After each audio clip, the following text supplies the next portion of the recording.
Fighting games are not quite Terrell Day yet. It's tomorrow's Terrell Day. Yes. How do you feel about Terrell? I await his arrival.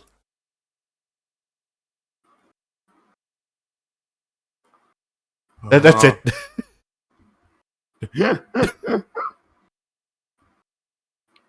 It's a day is soon to come that was thought to have been impossible. Yes.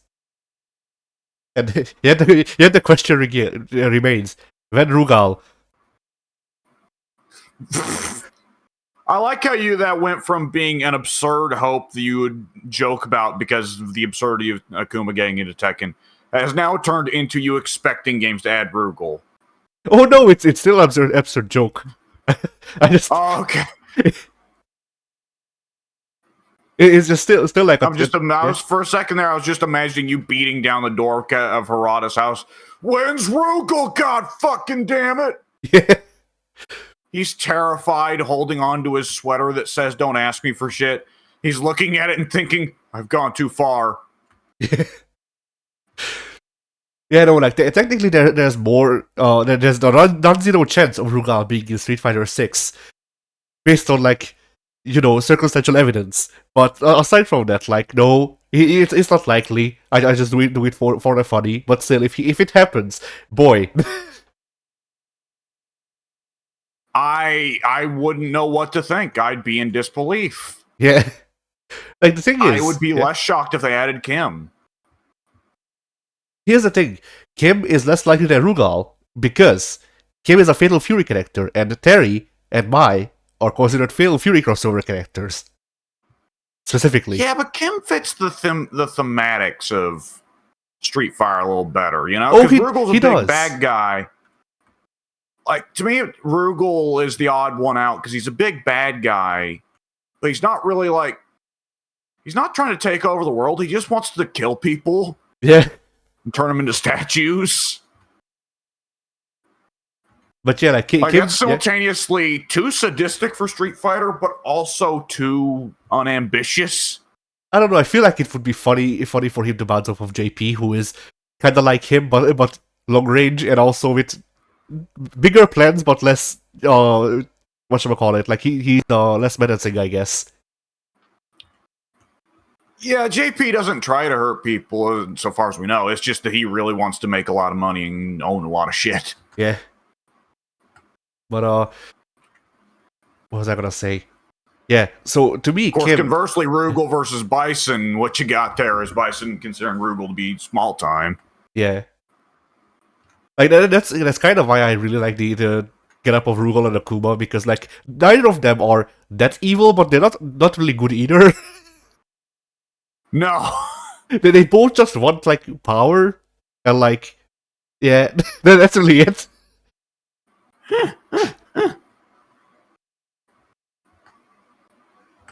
But yeah, so yeah, Kim to me is less likely because I don't expect Capcom to wanna do a crossover with SNK and then also or rather do a crossover with Fatal Fury and then also do a crossover with Fatal Fury again after it.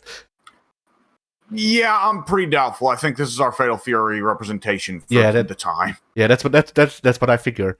And so like since this is Fatal Fury, like they went out of their way. One of the fucking nameplates that you get is literally Garo Mark of the Wolves in the background. Like it's just the logo for Garo Mark of the Wolves. That's the background to whatever it says, I forget. But yeah, so it's all Fatal Fury, and it's not KOF. Now, who are KOF originals? Kyo, Yori, Rugal. You know, Rugal isn't likely, even still, but it's a higher chance than not, because we know that they're willing to do crossovers, and KOF hasn't been X'd out yet. See, the thing is, when you put it that way, I have to fight you. Because a logical way of doing it is a guy and a chick, right? Yeah. And if there's going to be one guy, and it comes down to Yori versus Rugal, I'm sorry, man, but I'm pulling for Yori. I mean, he's more likely, definitely. Although I think the most likely for KOF is Kyo because he's the protagonist. Like just that's it. Yeah, but I think the problem that Kyo runs into is he's not as interesting. Like Terry isn't just the protagonist of Fatal Fury; he's also the most beloved character. Kyo is not the most beloved King of Fighters character. It's whatchamacallit, I forget which anime it was where like both the protagonist and the like anti-villain or similarly popular because like Kyo has a lot of fans. Kyo, a lot of people like Kyo. Specifically Bodega Kyo, not like 94 Kyo with the fireballs and shit. Yeah. Shoto Kyo was rough times, brother. Yes, but Bodega Kyo has about as many fans as Iori from what I can tell. Yeah, it's definitely more competitive though, where Terry is the one who far and away shoots forth out of Fatal Fury, you know, and it's really only Mai that can struggle to keep up with him. Yes, and even then, it's rough. Yeah, the question, like the like we said last time, like the big question to me is like, okay, who are the KOF original women? Like Chizuru, or whatever his name is. Leona's from Metal Slug, or Ikari Warriors, or whatever, isn't she? No. Oh, okay. And Clark are, but Leona was made up as Hydern's daughter. Oh, okay, then yeah, Leona works. Because, like, yeah, Chizuru or whoever, like, I would be like, okay, I guess she has plot relevance, but, like, she's not really that popular. No, yeah, she'd be a terrible choice. Yeah, but Leona I can see. Like, Leona I'd be like, okay, yeah, that makes sense. Leona also, like, to me, has a very distinctly different gameplay style. Kyo, I don't know. I guess they're still the Bodega. That's pretty different. Yeah, they can literally just make him. I forget if it was. It was 2002 and Maximum Impact, and I forget which other game that had Kyo make it so he can just link any fucking button into any other fucking button as long as it was it was following up forward. So he just became Recommand. And like, yeah. That would be certainly an interesting design for Street Fighter to tackle. That would be terrifying. Yeah. For one thing.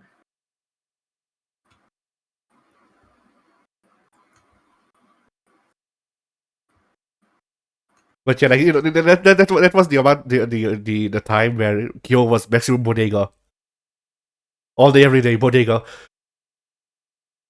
He's down there, he's getting his sandwiches, he's petting the cat.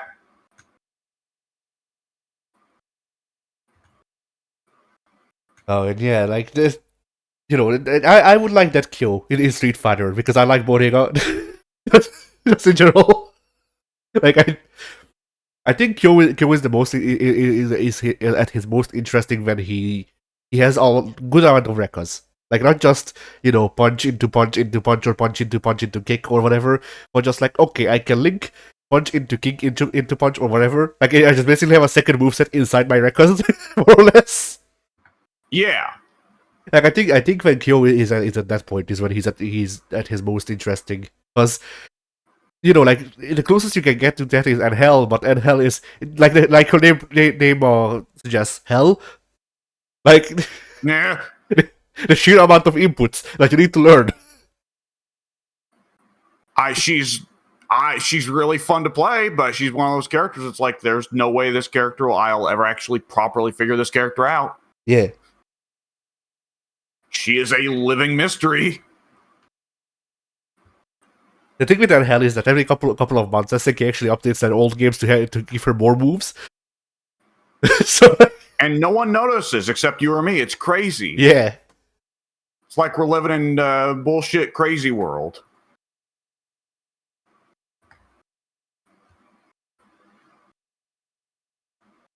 But yeah, so that although to summarize my thoughts, ha ha ha, Ronaldinho sucks, sir. What? Cristiano Ronaldo. Oh yes. Yeah, I don't know any soccer memes, but that's the one that I saw it and I went, oh, Chaos is going to be mainstream now. Yeah. I mean, in one fell swoop.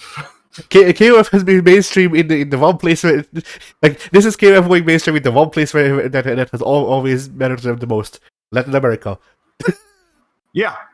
But you know, I feel like that's also a what should we call it, like a dubious statement, I guess, or whatever, because like KOF's always been mainstream in Latin America. There's fucking I saw images of a restaurant where they had a mural of Kyo and Iori carrying tacos, I think. So like, I want to eat at this place. So you know, sounds fucking amazing. But yeah, so like that's the thing of like in Latin America, KOF has never been small, really. Not since the Rugal Nation attacked and then people got shanked. They had to learn not to play him somehow. Yeah. And there was only one way. Any other way would have been impermanent. Had to take him out root and stem. Those people learned why they call it the genocide cutter. Good lord. Anyway. All right, well. Oh, fuck. Yeah.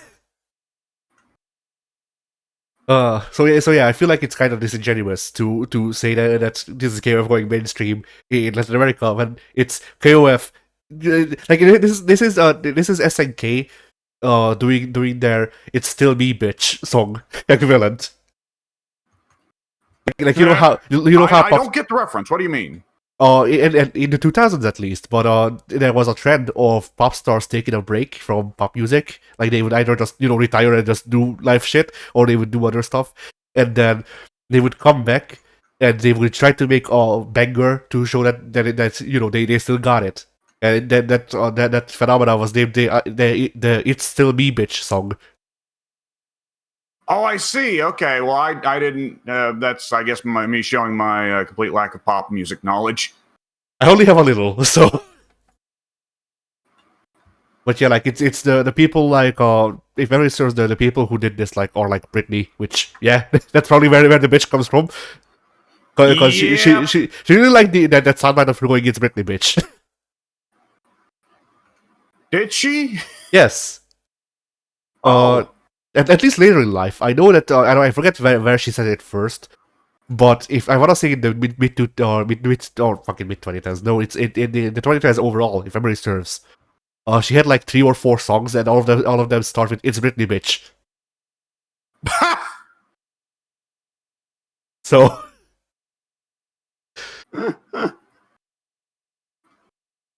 But yeah, like her, I want to say Christina Aguilera had a couple of those. Justin Timberlake had like 2.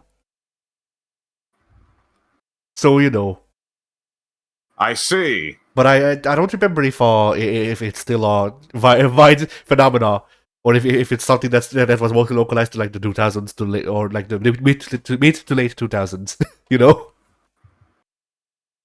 I think we're pretty lucky that there are a lot of things that are localized to the mid 2000s. Yeah. I was just seeing the other day where I was looking over old posts on the Discord, and somehow we got around to talking about how the fashion trends. And I was saying to somebody, man, it's a good fucking thing that anorexia isn't fashionable anymore. Ah, yeah. That was rough.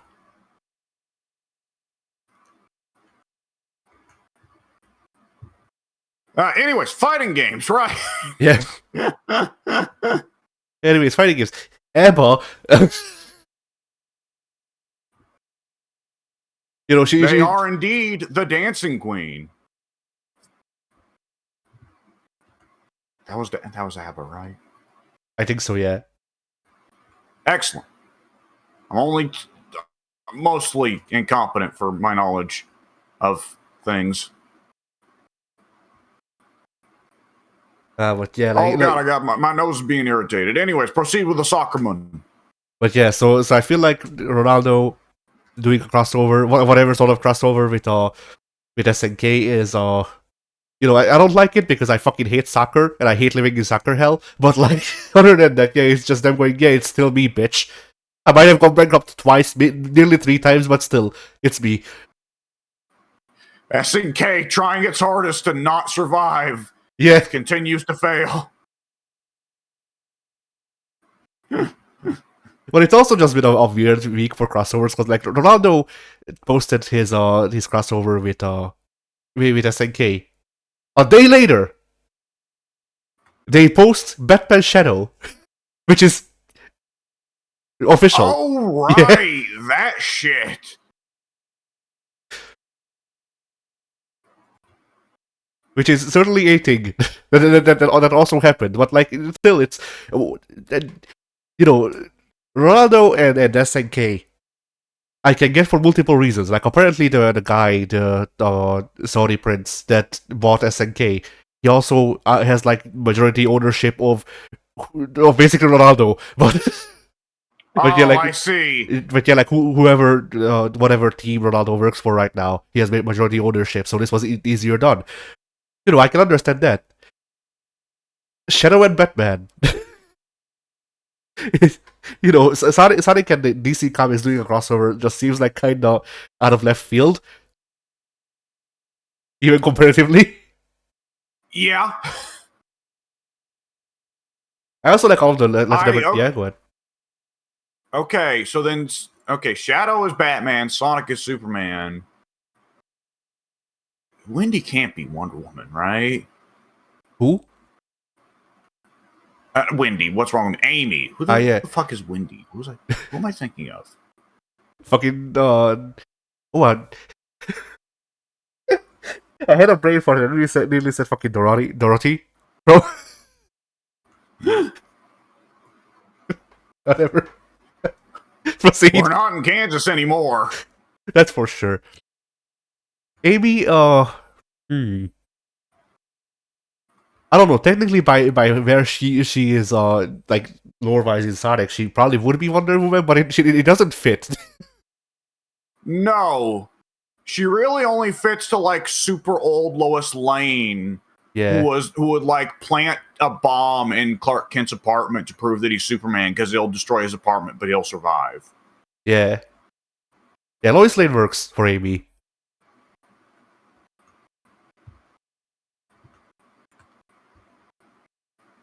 People have who would be Wonder Woman? Rouge is Catwoman, of course. Yeah, Rouge is definitely Catwoman.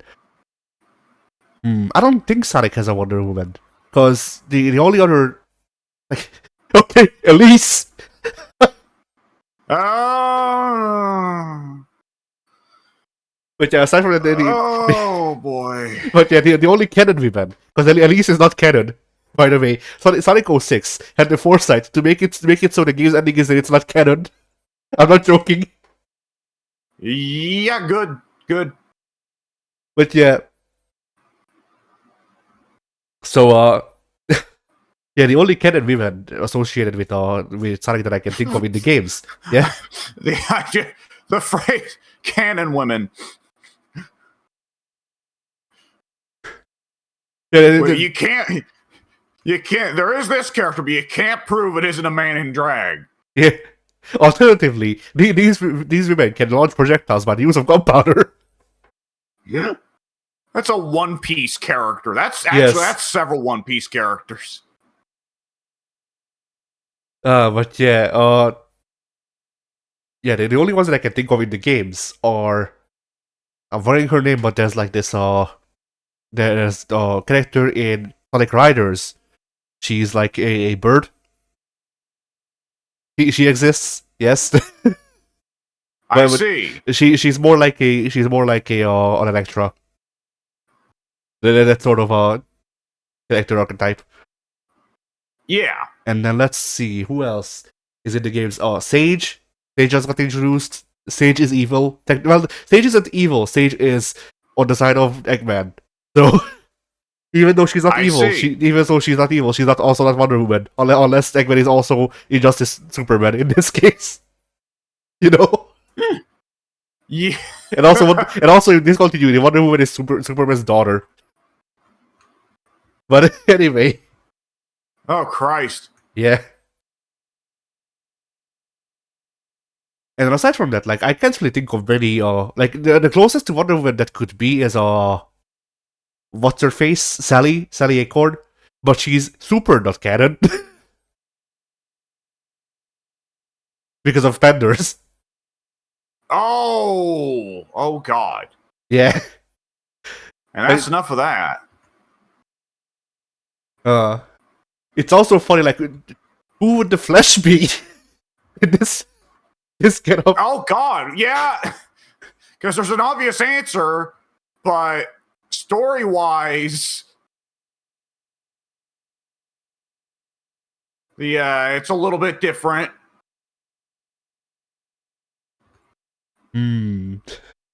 Knuckles.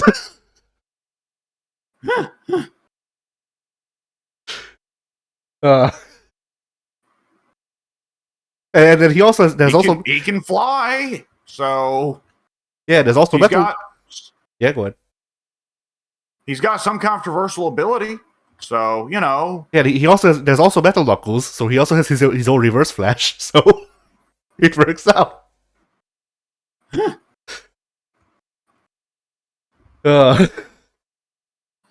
Fighting games. Yes.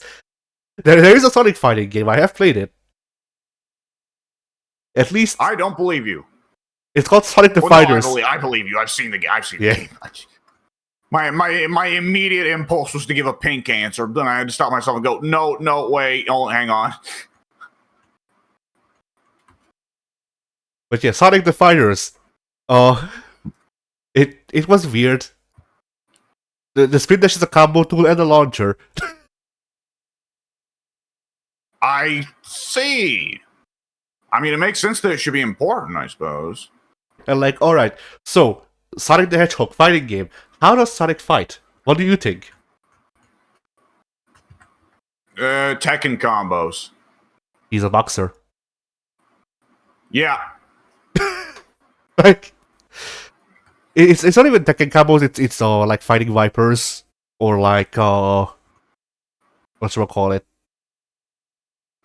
Really, it's mostly just fighting Vipers, yeah. But it's small amount of Virtual Fighter, I suppose. If you want to stretch, but like... Yeah, it's... The thing that surprised me is that Sonic has kicks, but they suck ass. Sonic is a boxer. the character most well known for using his arms, Sonic the Hedgehog.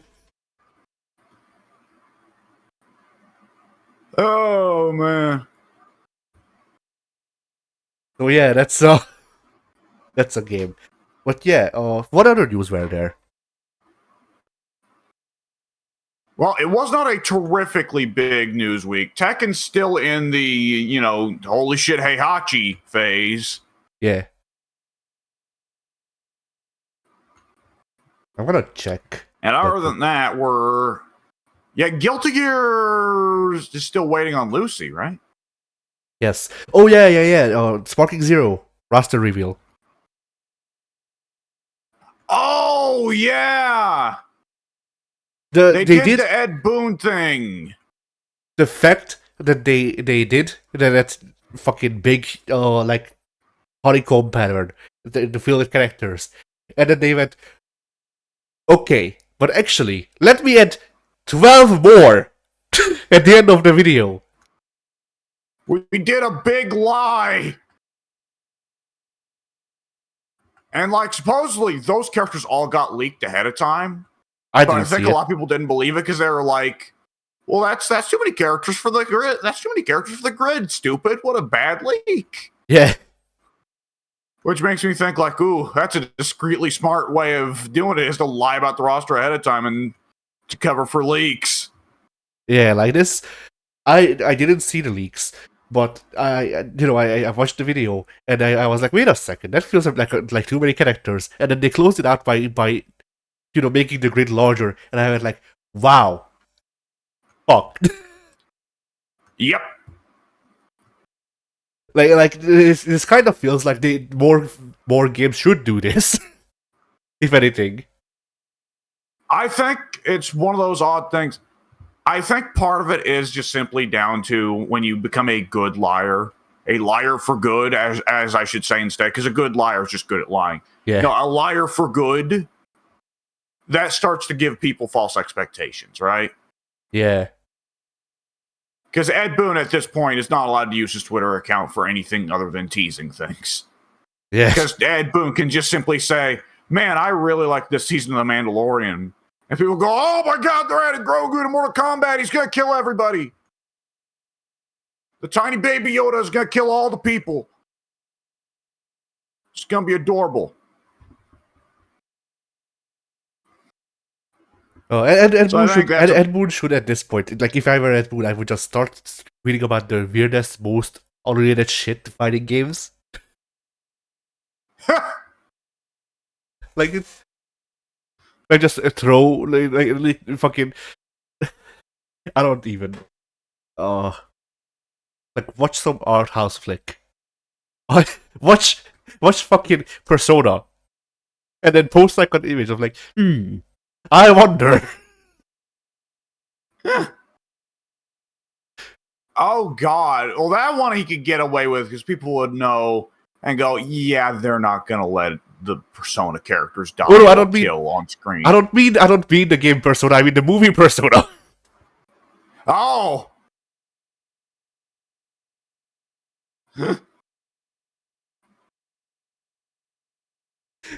Like once again, the farthest you can get away from fighting game, abstract fucking art. Just post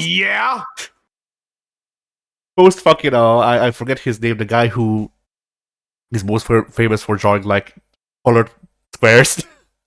Rothko, there we go, Rothko. Just post a Rothko painting. It's the next stage, holy shit! Yeah, no, it's the next Grable character.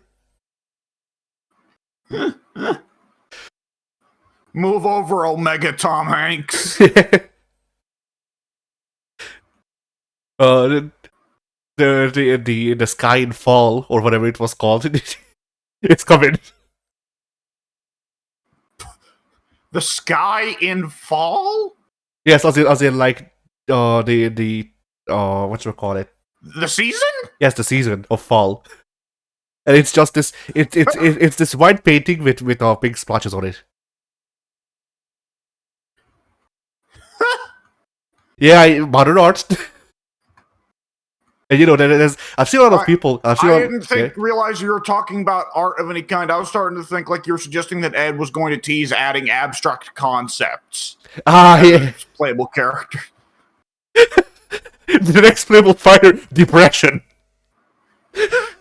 Depression comes as part of a 5-character pack with guilt, malaise, dorselessness,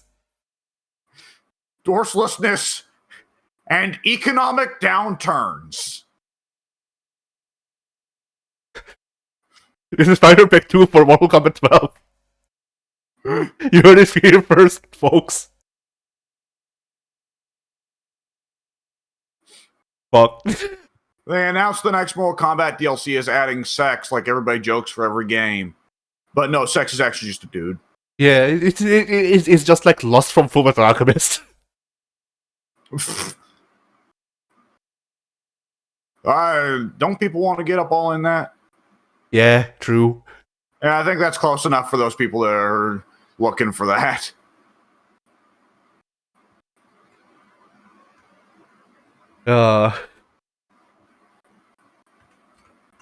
I'm wondering, like, what are like abstract concepts? The passage of time.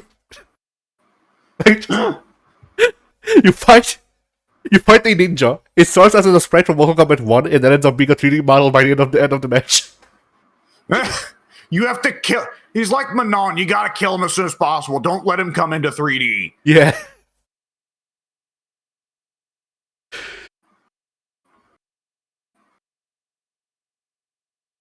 Uh,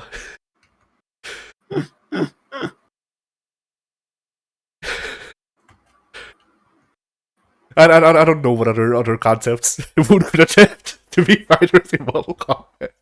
Well, we can expand beyond just concepts. Like I'm just thinking like the dumbest things going along with like economic downturn. The next fighter, cheese fermentation.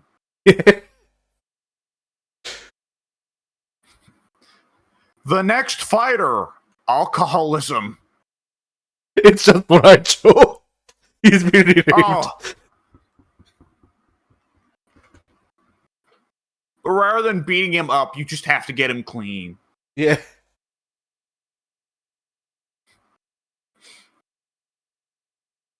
No, Borracho, you have to understand. Your dad left you for a reason.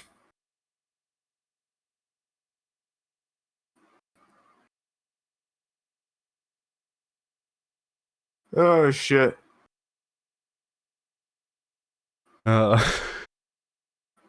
But like also like okay, what is the anxiety fighter? Like, how do they play? You know? JP parry once you've been parried. It's just that. He sticks fucking Halo plasma grenades to you, and it's okay, kill him before the plasma grenades go off. Yeah.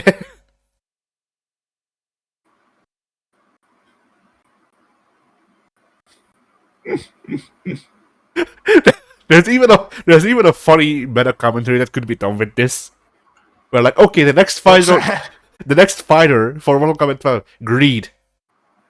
And you pay $12.99 and no collectible unlocks.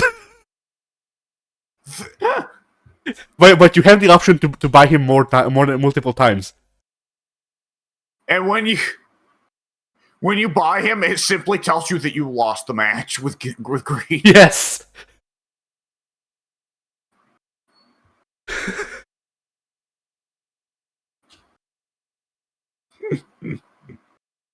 Feel free to use any of these concepts, Ed.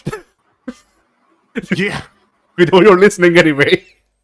Thanks for that. Ed Boon is like shoving Warner Bros. Executives out of the office. Yeah. No, they're joking! They're joking!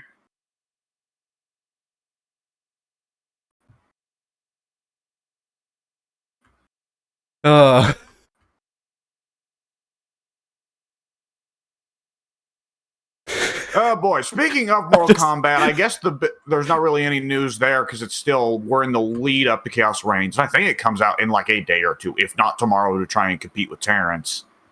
I just also had the idea of like them introducing a character called Sloth, and it actually is just a sloth.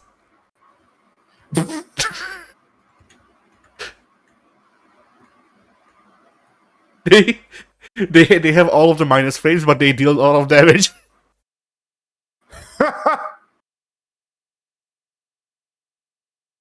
Yeah.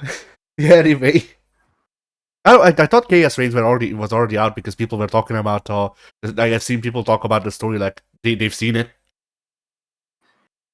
It may have released yesterday, but I thought that was just a YouTuber getting their hands on it or something. I could be wrong.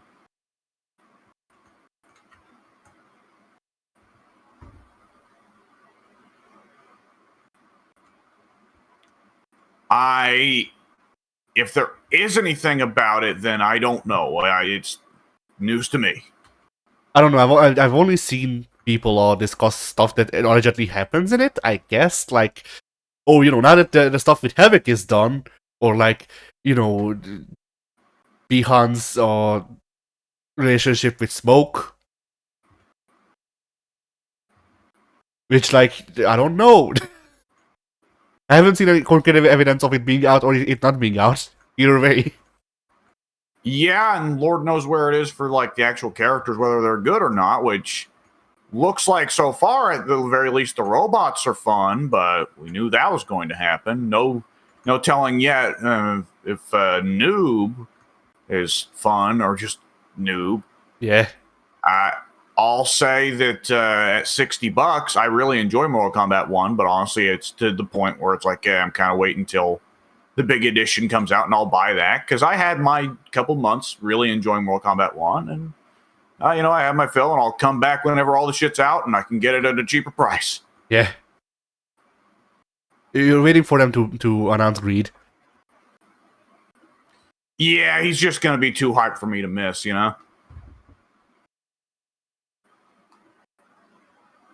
But yeah, I actually did find news, by the way.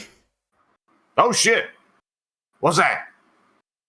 So, for one, the Juggernaut glitch has been patched back in to MVC2 as a toggle. Yes!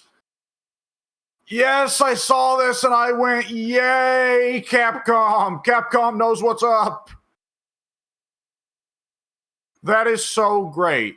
There needs to be a list put together one day of glitches that have been patched back into games. Yeah.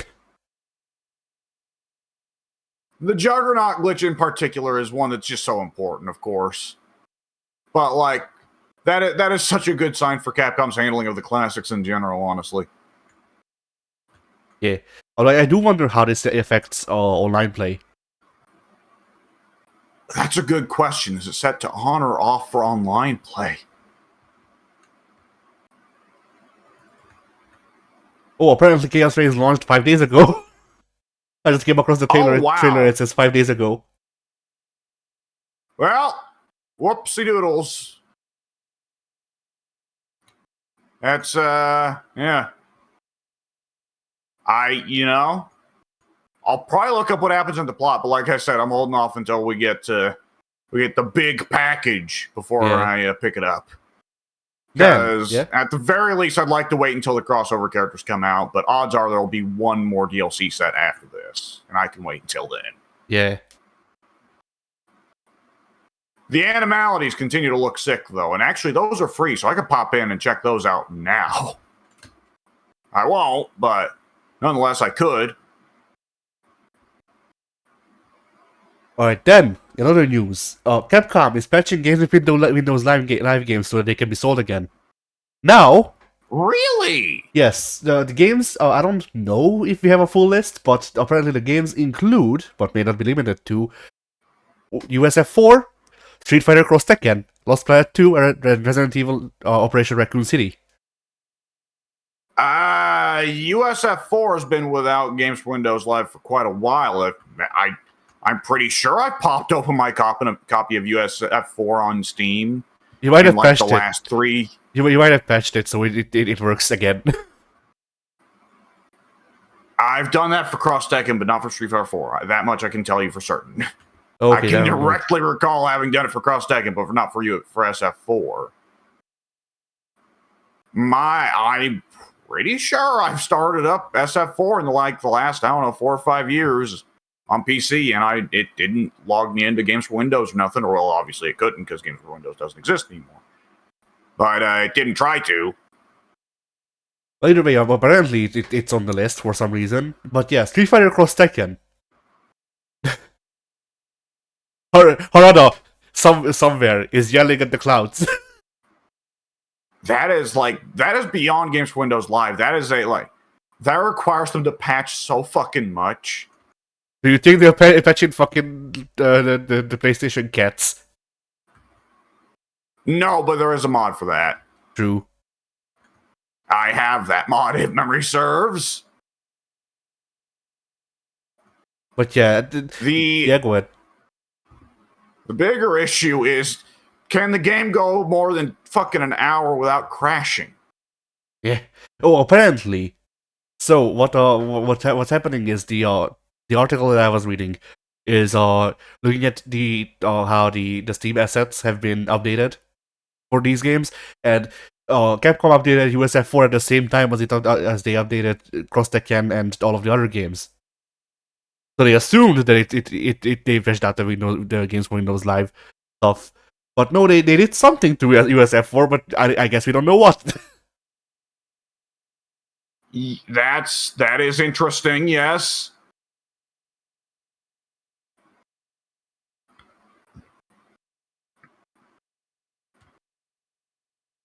Huh. Yeah, I haven't got a fucking clue, but good on them. Yeah. Maybe they're reworking the entire fucking engine so the game doesn't suck. I'm joking. But yeah, that'd take a lot. Yeah. Not too small of an order there. Can we just real quick scrub the Ono out of USF4? Can we get the new designer guys to redesign USF4 completely?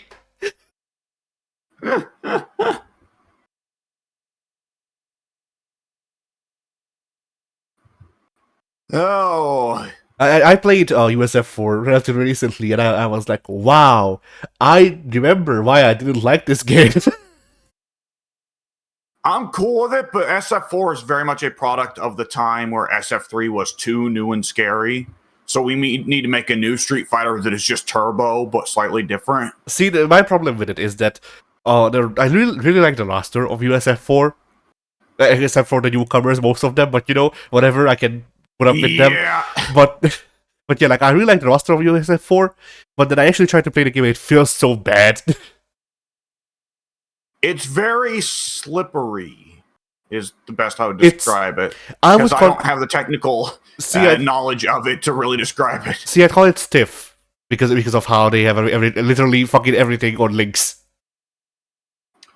Yes, that's the other big thing. I don't even bother with trying to do any kind of combos in SF4. Unless, like, your basic 2-piece, right? Yeah.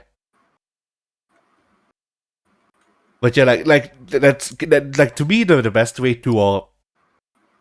to visualize the differences between USF or like SF4 overall and any other Street Fighter is that in any other Street Fighter, Akuma's bread and butter is sweep into light tatsu into Shoryuken, or not sweep, it's crouching middle kick, whatever, same difference. Either way, that in USF4, Akuma's bread and butter is crouching middle kick into light tatsu into sweep, and that's just so much less hype, Like to me, it kind of tells me everything I need to know about Street Fighter 4. Because like I've seen people do cool combos in Street Fighter 4. I do not want to imagine the effort that they had to go through to make the game work like that. Yeah.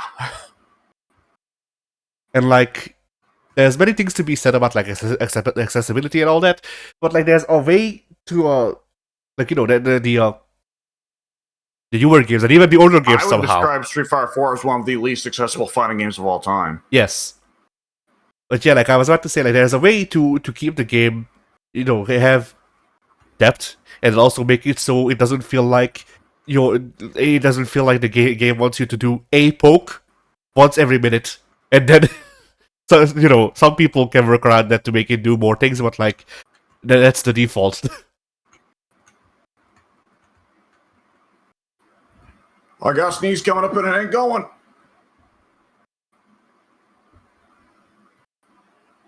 Okay, yeah.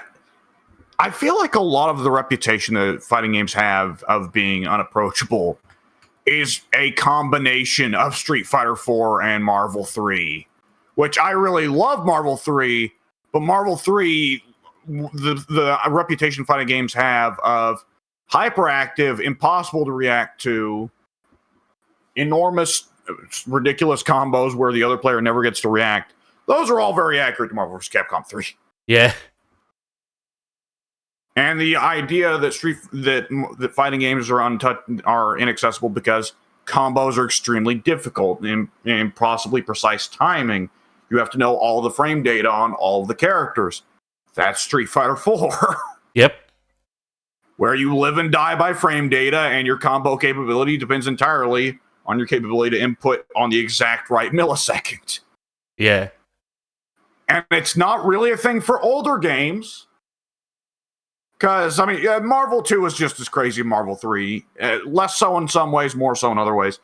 But Street Fighter 4 is easily the hardest Street Fighter game to play, other than Street Fighter 1, and Street Fighter 1 doesn't count. Yeah, Street Fighter 1 sucks. Like, it's just a bad game. It's... Yeah. As someone who's beaten Street Fighter 1 just twice. Fucking garbage. Yeah, like, as someone who's beaten Street Fighter 1 twice, I can tell you, the Street Fighter 1 is a game that makes that while you play, you question why this got a sequel. And like, I'm glad it did, Yeah. but still. And like, people would say like, oh well, of course, like, you're not looking at it at like the context of when it came out, but like, dude, I played Galaxian growing up. Like, I played plenty of arcade games from before and after Street Fighter 1, and none of them felt like they were so bad to play. Yeah. Like, it's the thing. There's a mentality that games were not snappy and responsive until the SNES. And this was certainly the case for a lot of games, but not all of them. Yeah. Because everybody's picked up Pong at some point. Pong's pretty fucking responsive, and it's the first. Yeah.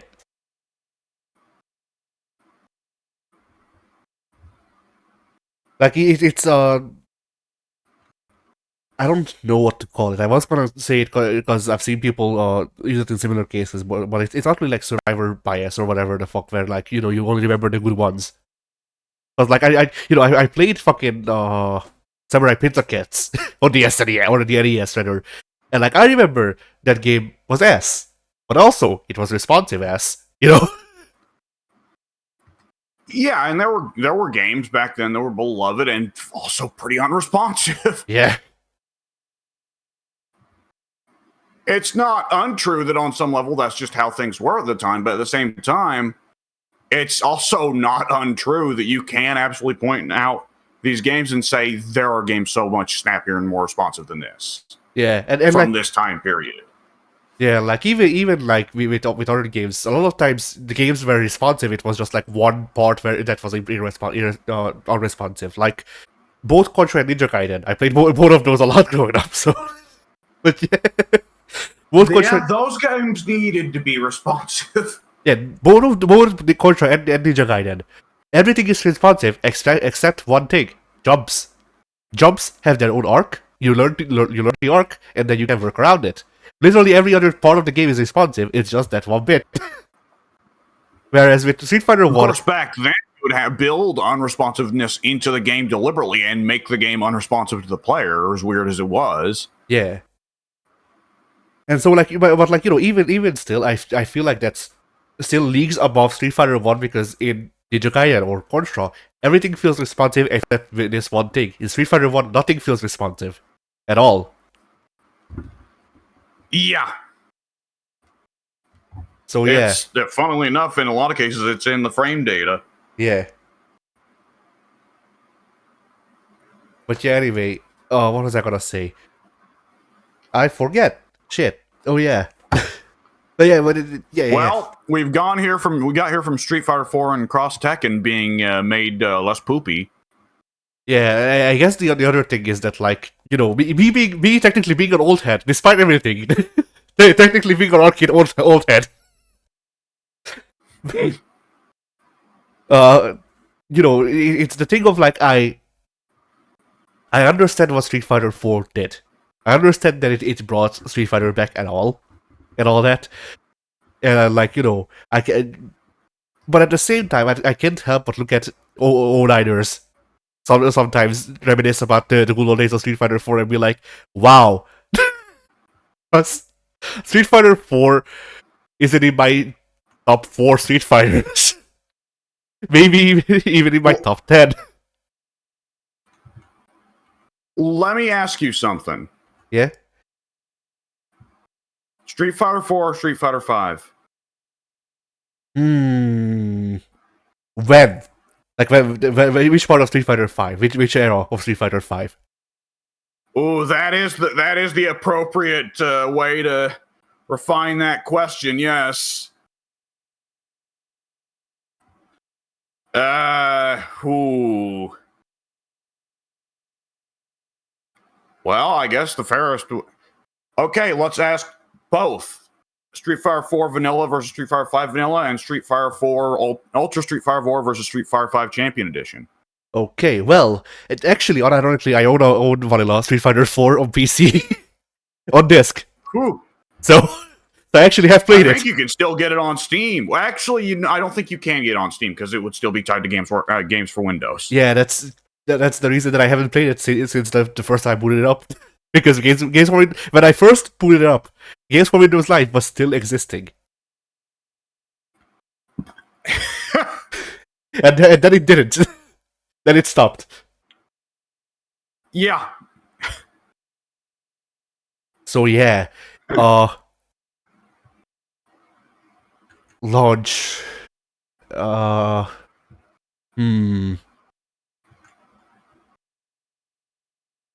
I mean, okay.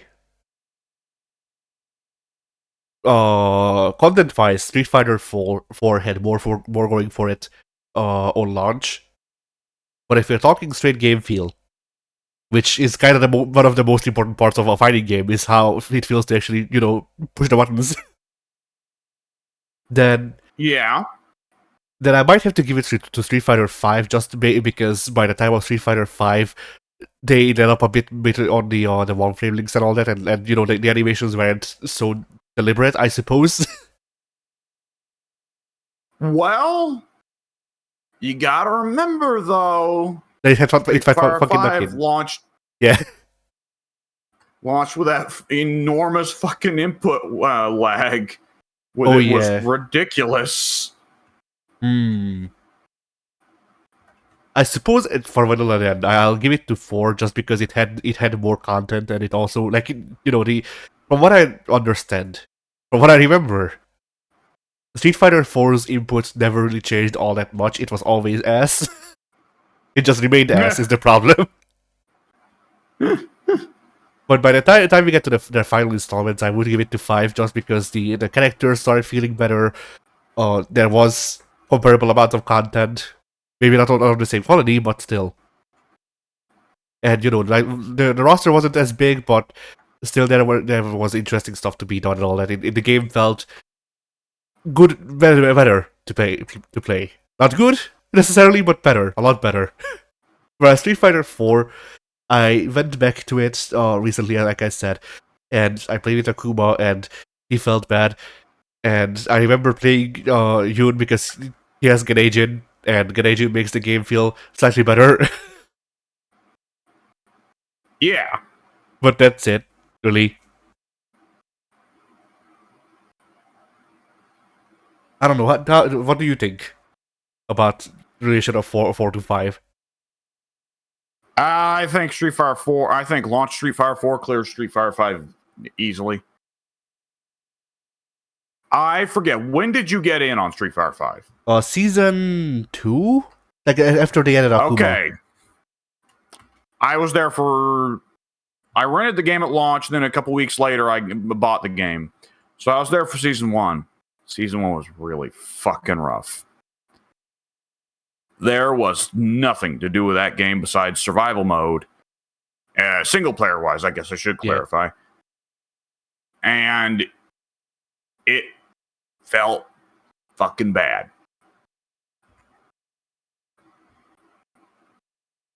So for me, it has to be Street Fighter 4 whoops it easily. Yeah. With that said, once you get to the Ultra Street Fighter 4 days, that gets a bit more iffy. I can't really pick for roster because SF4 and SF5 both have picks for me. Like, of course, Geef's there in both because, of course, he is. What is he not going to be there? Come on. But, like, for the oddball picks, like, okay, well, Street Fighter 4 has Elena, Dudley, Makoto, Hugo, Poison. Wait, did I like Poison in it? Fuck, I like Poison in one of the games, but I don't remember which one. And I know that she has the whip to differentiate them, but I still can't remember which version of the whip I preferred. Yeah. But either which way, Dudley, Elena, Makoto, Hugo, and SF4. And SF5, though, it's Urian, Alex, my preferred version of Balrog. Oh, who else was a real killer in Street Fighter 5 for me? I don't remember. But Q? Roster-wise, I can't really... Oh, go ahead. Q? I do like Q, but I think I've said this before, but I actually really prefer G. Or no, vice versa. I really prefer Q over G.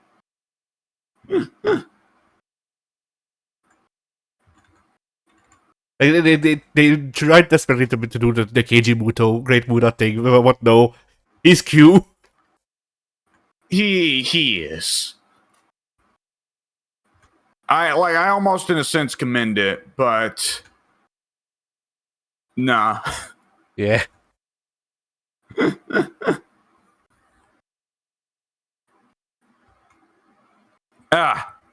Nonetheless, for endpoint, I have a hard time picking because, like I said, I'm not good with Street Fighter 4's combos, but Street Fighter 5's movement and weird frame data just feels really off for me in a way that Street Fighter 4 doesn't quite, even though Street Fighter 4 is also, they're both also kind of dog ugly games. Yes, definitely. Like, this is when I think of people saying that realism isn't a good art, like really art style is better than realism. Well, for what, realism is an art style. So like, anyway, also Street Fighter 4 has an art style, looks ass. It has always looked ass. Yeah, you can make the art style defense for Arxis, not for Street Fighter. Like, there have been 2 Street Fighter games that have looked good for their time. Street Fighter 3 and Street Fighter 6. Hey, Alpha looked good. Alpha did look really good. Okay, Alpha still holds up. We hate it because it's oversaturated, but still. Like, if anything, I would argue that Street Fighter 3's art style is bad. Not because of the animation, but because of the actual art style, part of the art style. Like, the animation is good. Oh, it's very big and bulky.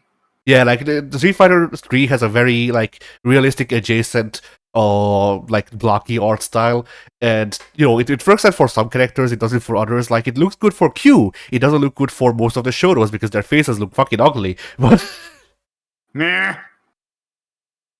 Like, you know, it works out for most of the new characters, because we haven't seen them previously. Like, you know, Elena looks good, Q looks good, Urian and Gil look good.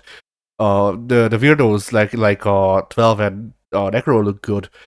But it's only the Shotos that look weird because the way they render the gi looks like a weird cross between trying to do something stylized and trying to do realistic, and then all of their faces outside of Sean look horrid. Especially Akuma, but even Ken and Ryu were kind of getting there, where it's like, I don't remember these people having these faces.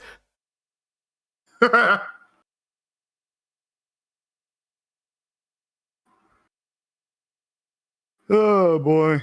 But yeah, like, you know, it's very well animated, mostly because of rotoscoping, which, you know, SNK learned later. No, don't. Oh, with what game did they learn? Oh, was 13. Age of Fire? 13. Oh, KOF 13. Well, a lot of people think. Yeah.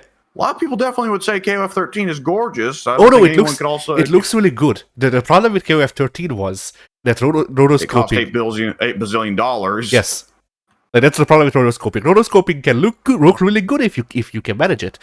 But like, even like, if you do it the way that it makes sense, like the way they do it in movies, sometimes in animated movies, where, you know, you film someone doing the motion and then you rotoscope over that motion. Which, by the way, rotoscoping, for those that didn't know, means tracing, but it's cool.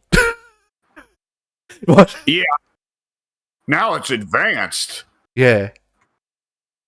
But yeah, so, you know, rotoscoping over a motion and doing whatever and changing it so it you know, it is a character and not just a person doing the motion or whatever. Like, that makes sense. You only have to pay for, like, the actor, and you have to pay for the camera, and you have to pay for the person spending the next half a fucking year drawing over all of the images. But with how SNK did it, is they actually got people to 3D model their characters, do the moves, animate the moves, and then record that and have someone draw over that. Yeah. And so it's like, okay, so we have to pay the people making the models, we have to pay the people animating the moves, we have to pay the person spending their time drawing over it. Also, that person has to be a pixel artist. So, like, Yeah. Because like usually it depends on the animation, but like usually one person would do the line art and they have to spend like half a year rotoscoping over the motion, and then someone else would color it and shade it. Like usually it's not one person doing it unless it's an indie project. And so you can go like, okay, yeah, that guy got paid X amount of money for spending half a year rotoscoping over this motion, but that's all they had to do. Whereas with pixel art, you're painting. You're painting over every frame, basically. Jesus Christ. Like I've seen work in progress animations, or from Street Fighter 3, I think. No, it was Alpha. So it was actually easier. But how they did the stuff in Alpha is they had the pixel artist come in, do the line art, animate the line art, doing the move. It was a Zangief doing the wheel kick. So they had the artist come in, do the wheel kick line art. Then they had the artist color in the wheel kick line, Zangief doing the wheel kick line art, and then they had to go over it again so that there wasn't any hard edges, and instead they had to basically paint over the stuff with pixels. So it looks the way it does in the final game. Like, well, I can't deny that it's impressive sounding. it's a lot of work. It's what is expected in the industry, or it is what was expected in the industry. So it's basically the bare minimum. But at the same time, it's a lot of fucking work. Now imagine doing this, but you do two phases of it basically, and that's what SNK tried to do with 13. And this is why it took a year to make a character. Good fucking lord.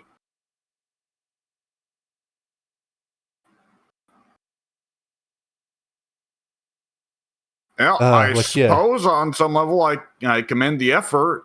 It perhaps could have been done better than that, but nonetheless. Yeah, there's a way to do this on less money, but then that way they would have just done the third strike thing again of like, alright, here's the game director, he will do a kick. Okay, who does this kick? Clark. I will draw Clark over the game director.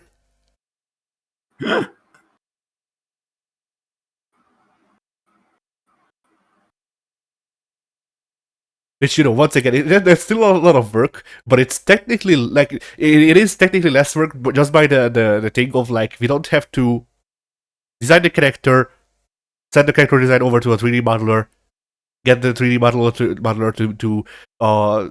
to make the model to our liking, send it over to the animator, have the animator do the animation, we sign off on that, then we get the guy to watch the animation and draw over it, and then we do the coloring and shit.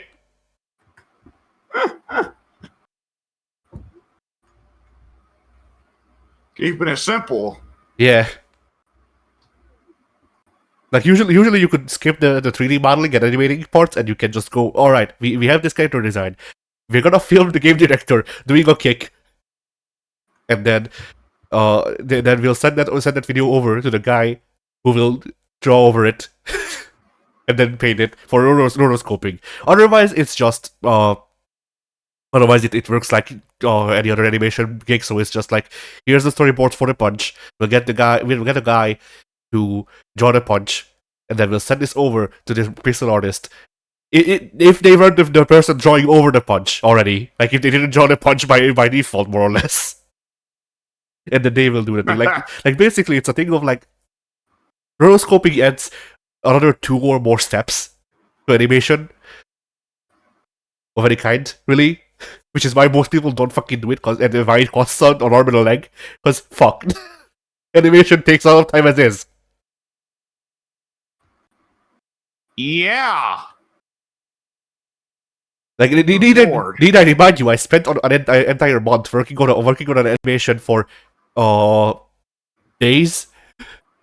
Like I spent an entire month working on it for with like full shifts of 8 hours, if not more, and that netted me 30 seconds. So yeah, I suppose there's a reason why animators tend to be passionate people. Or crazy. Yeah. A bit of both. Probably both. Definitely both. So yeah, I do not understand what these words mean, but apparently the Thanos THC was also fixed in the Marvel Fighting Collection. Thanos THC, true hyper combo? Maybe. No, team hyper combo. What was wrong with his hyper combo? No clue. Okay. I'll check in the comments to see if someone said anything.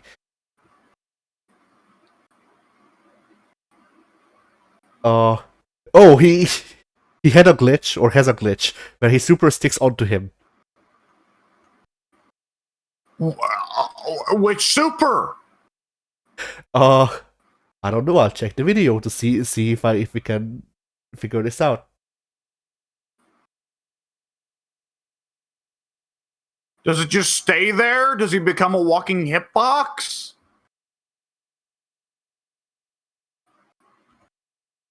Perhaps. I don't know. They're doing all of the bubbles. Oh yes. So apparently there was an issue where if you did the team hyper combo and the Tanuses it came in the Tanai, I guess came in and did the hyper combo where they turned into the moving ball thing. Yeah.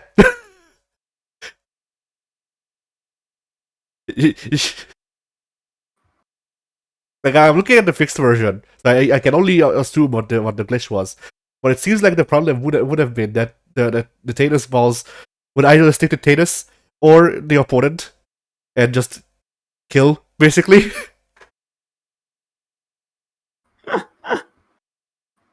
Okay, yep, sounds like something that need to be fixed. Oh wait, no, here's the person that's explaining what happened.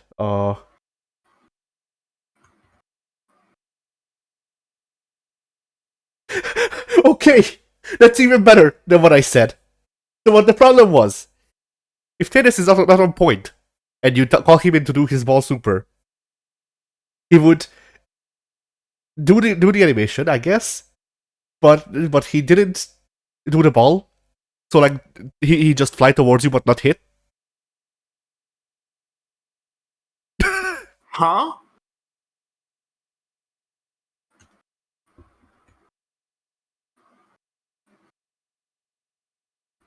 Like so the super when you do the team super with, or when you did the team super with Tatus, and you called him in to do when you called him in to do the super, he wouldn't.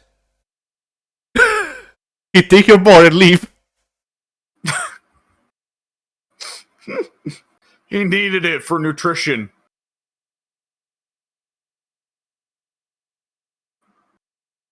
So yeah. He was trying to go for Deadpool. He was trying to go for Deadpool's level 3. Do you press that? He thought this was it. He was going to finally be able to do it. No, he couldn't. No matter what, death always cucks him in the end. Yeah.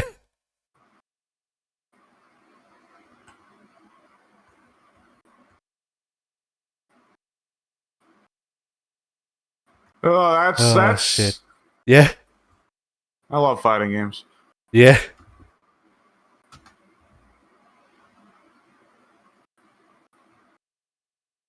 But yeah, also people have basically just decided that Ronaldo is just a playable character. We don't know, as far as I know, we don't know the extent of the crossover. Although I do have the video here, so I guess I'll look at it. I think I saw the video without audio. I would assume that it's going to just be that he's an alternate costume or something. Perhaps, but yeah, the funny thing is There's a lot of stuff that's funny here. Yeah. But I saw Latin American people be like, "Here, let me try to explain this to the Americans." It was an edited image of it was an edited image of Street Fighter 6 with LeBron.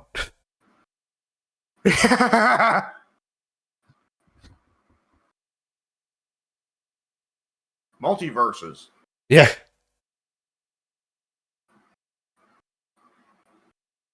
If LeBron could not save multiverses, what would he do for Street Fighters?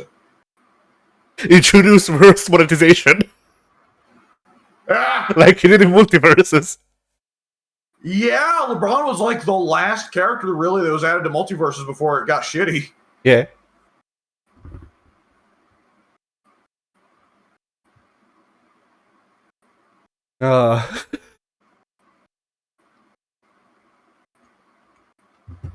Then they also added to Street Fighter 6, they added they are adding.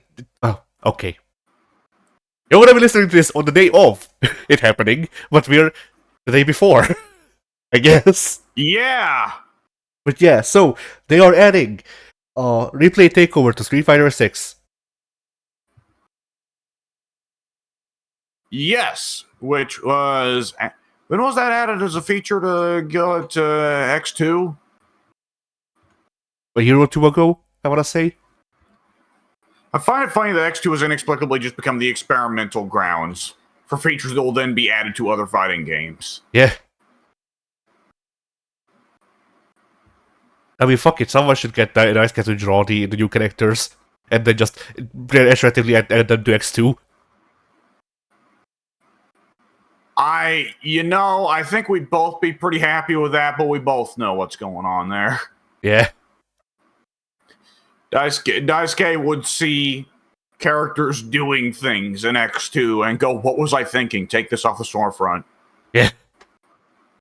Remove this from the accounts of anyone who holds it, and the guys will say, but Steam doesn't allow that, and Daisuke slaps the intern. God damn it, I don't care what Valve allows. I'll go to Gabe Newell's house and I'll beat him to fucking death if I have to. I will threaten him with an Overture 2. If I need to. Which is worse than getting beaten to death. Yeah. No. If he won't let me take XX out of everyone's accounts, then I will release those strikers on Steam. Oh no! The sacrifice must be made.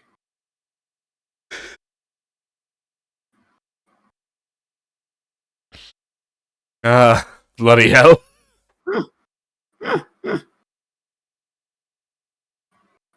So yeah, replay takeover. Then also they are adding ghosts. Street Fighter 6 is now haunted. I wasn't expecting that. I know what you're talking about, but nonetheless, I didn't expect you to say it that way. I nearly choked on my water. They are adding ghosts. It's the ghosts of fucking Vega and Balrog.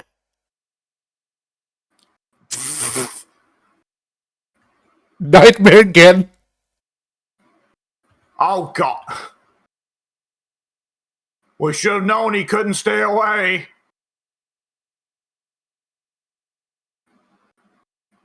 I don't know who else is dead. Just the rest of the cast of Street Fighter 1.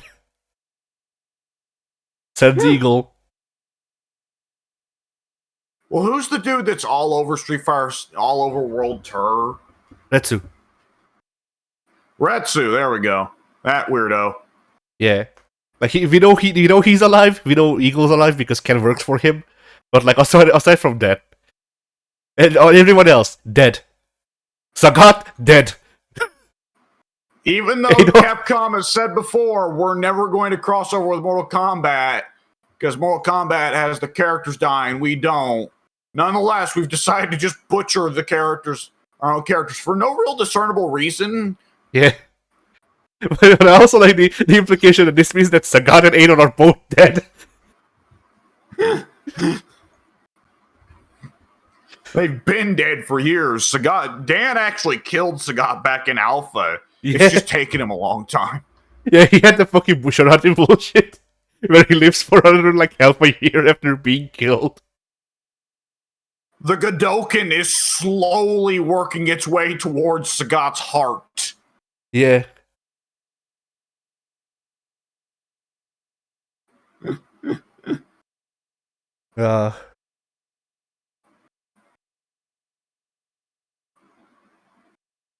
So yeah, All right. the ghosts. You can fight these ghosts in the metal hub. You can walk up to the panda, and the panda will summon ghosts.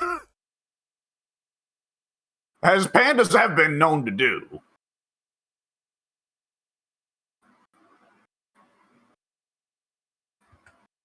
So yeah, it's the what the Dark Lords or whatever from KI.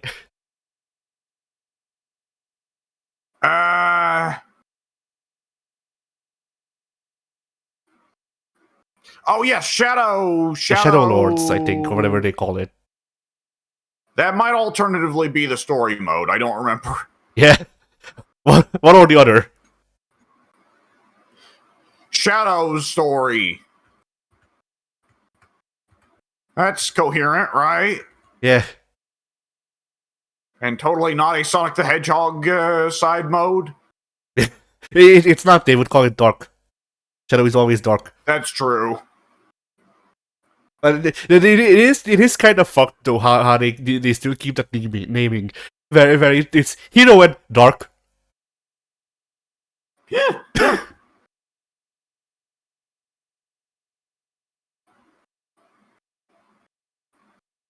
uh my favorite dark DC character, the Junkler. Oh no.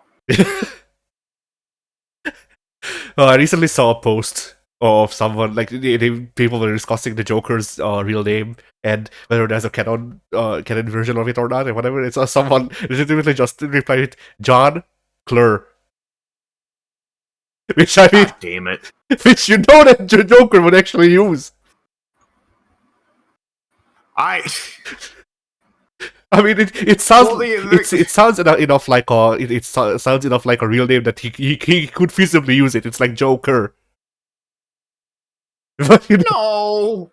No. Stop. Wait, hasn't he used that one? He's used Joe Kerr, as in Kerr, and that's that what was I'm saying. Already really dumb. That was really freaking dumb. Oh, Jesus Christ.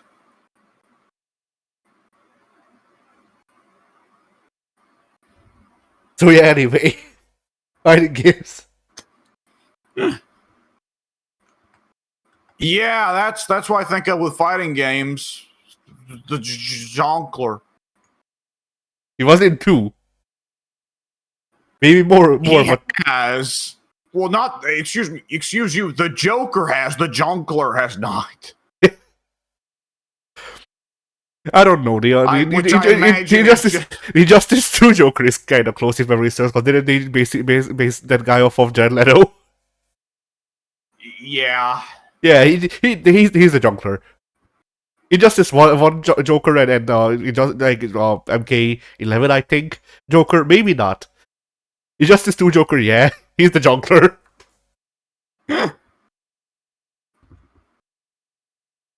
Oh, good lord! I had a point, something I was going to say, and I've forgotten about it now.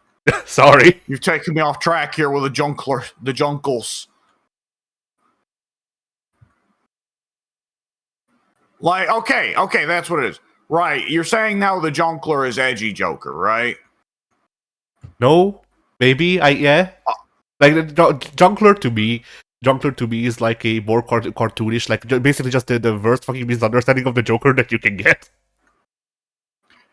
I see, because this entire time I've been imagining that the Jonkler was like, do you remember those old picture edits of Gaston? Maybe. Where he is just derping the fuck out and his eyeballs are shooting out of his head as his jaw is slacking, like, and shooting out to one side. Yeah. That, like, I'm imagining the Joker is doing something like that. To me, maybe, that is junkling.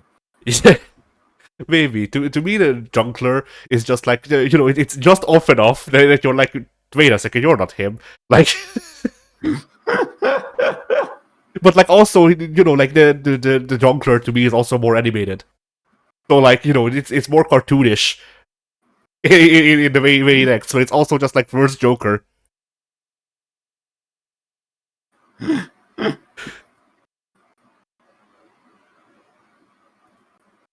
So yeah, that's also kind of why. Like, I feel like the Joker would, as a whatchamacallit, like a fake name, would use Jonkler just to throw people off track. It's also funny,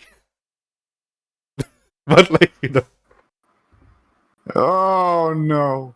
Anyway, in a continuous thing of people not shutting the fuck up, upsetting Wooly in the process. So somewhere there's Wooly out there, angry. He doesn't know why, but he is. He is yet again waggling his finger at the camera. Come closer, come closer. Shut the fuck up. Shut the fuck up.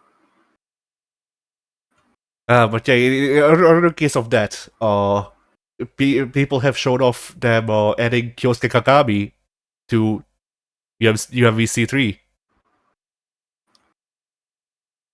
Oh no. He now joins Gambit and Cyclops. I forget who else.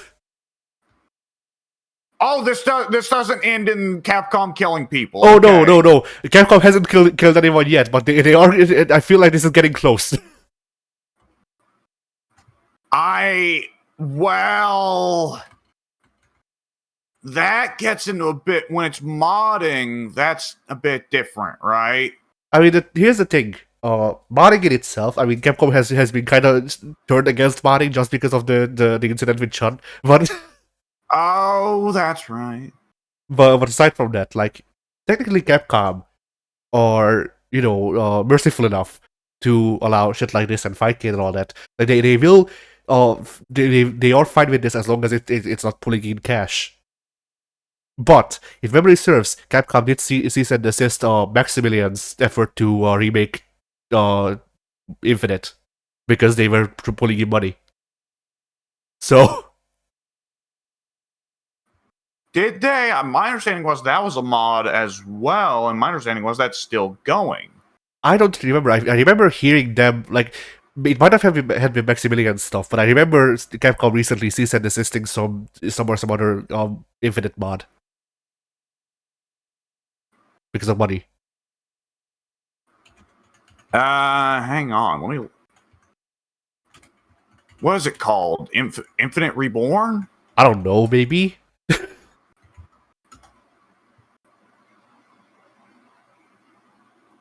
Like, I kind of just, I'm gonna be, I kind of just assumed it was Maximilian's effort because that's literally the only Marvel vs. Capcom Infinite mod I have heard of. So Infinite and Beyond looks like it's still going. It might have been some other one, I guess. They just on the 19th showed off the new models for Dante, Hulk, Strider, and Hagar. Okay, then, yeah. It must have been some other mod. I'll look up Marvel vs. Capcom Infinite cease and desist.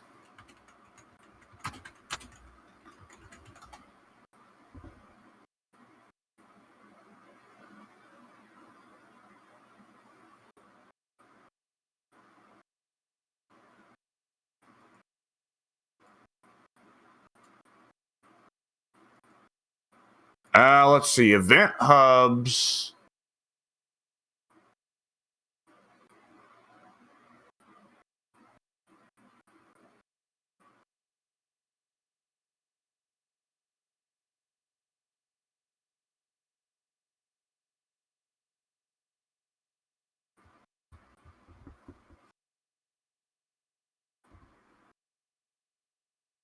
Oh, there's no problem. No, it's Max. So a Call of Duty Modern Warfare mod got shut down. Modern Warfare Remastered mod got shut down, almost certainly because Activision doesn't want people to play the older Call of Duties. They want people to play the newer Call of Duties because it's Activision. And Max made a clickbait video, which I like Max, but Max has got a tendency to make clickbait sometimes. where he talks about this and compares it to the Marvel vs. Capcom Infinite mod and says that no, there's no problem. Oh, okay. Hypothetically, Capcom could send a cease and desist, but they haven't. Okay, then yeah. So basically, Event Hubs made a clickbait article on Max's clickbait video of something that was not a concern, but nonetheless was just linking some other gaming controversy into this because money. Yeah.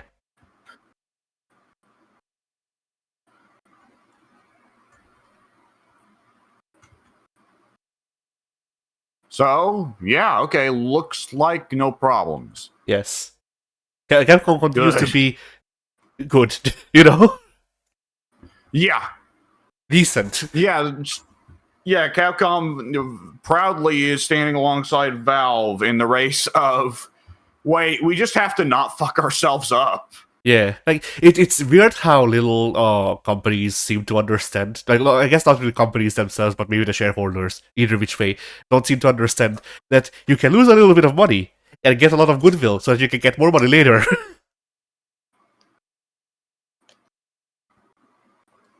People can be really dumb with this stuff. Yeah.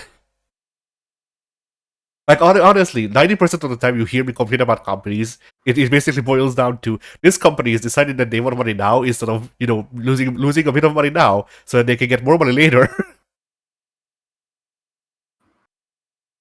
Like, it is crazy how dumb people can be about this, right? Yeah.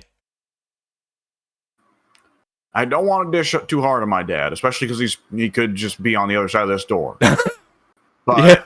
he has money invested in the stock market. And I mentioned, well, it looks like we're coming up on an economic downturn. You may want to pull out of the stock market.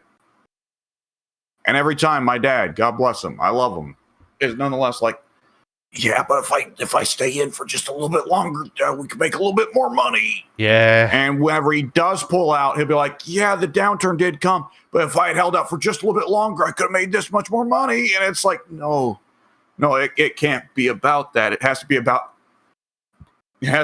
did you make any money at all? Did you avoid the downturn? Yeah.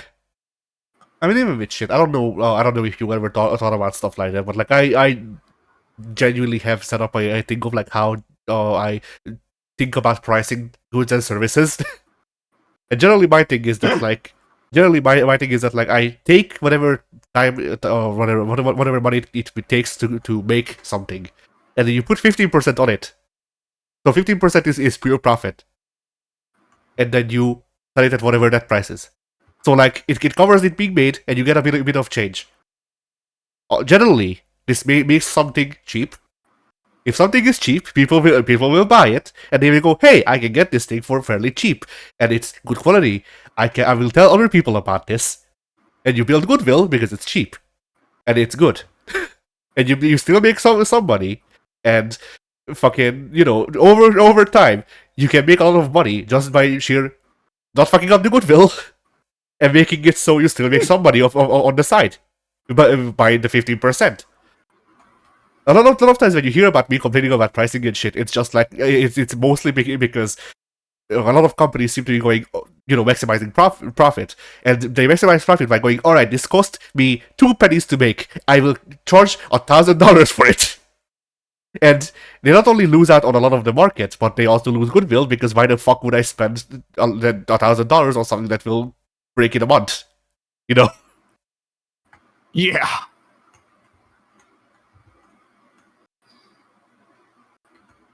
Like, I don't know, to me it makes to me it makes sense that if something costs, I don't know, that is hard, but like if something costs $10 to make, then you sell it for like 12, 13, and sure, you only gain $3 on it, but you sell 10 of those, that's $30.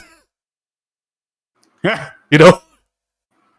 And you're not likelier to sell 10 of something that costs $13 than you're likely to sell something that you sell one thing that costs 30. Because people like money. People generally need money to live. And so they would like to have... They enjoy being able to get the things they like. Yes. And then also still have money. Yes. So yeah, like a lot of times you hear me complain about like corporate stuff or whatever, like capitalism. It really boils down to just like I don't like the state of things. I think things are being mismanaged on a global scale, and it just really fucking sucks. Yeah.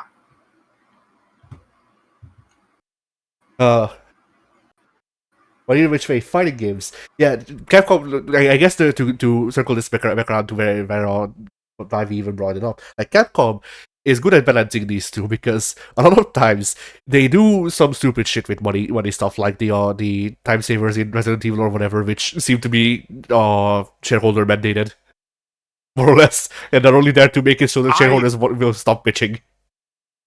Oh, those cracked me up. The time sharers and the time savers in Devil May Cry are also delightfully stupid. Yeah.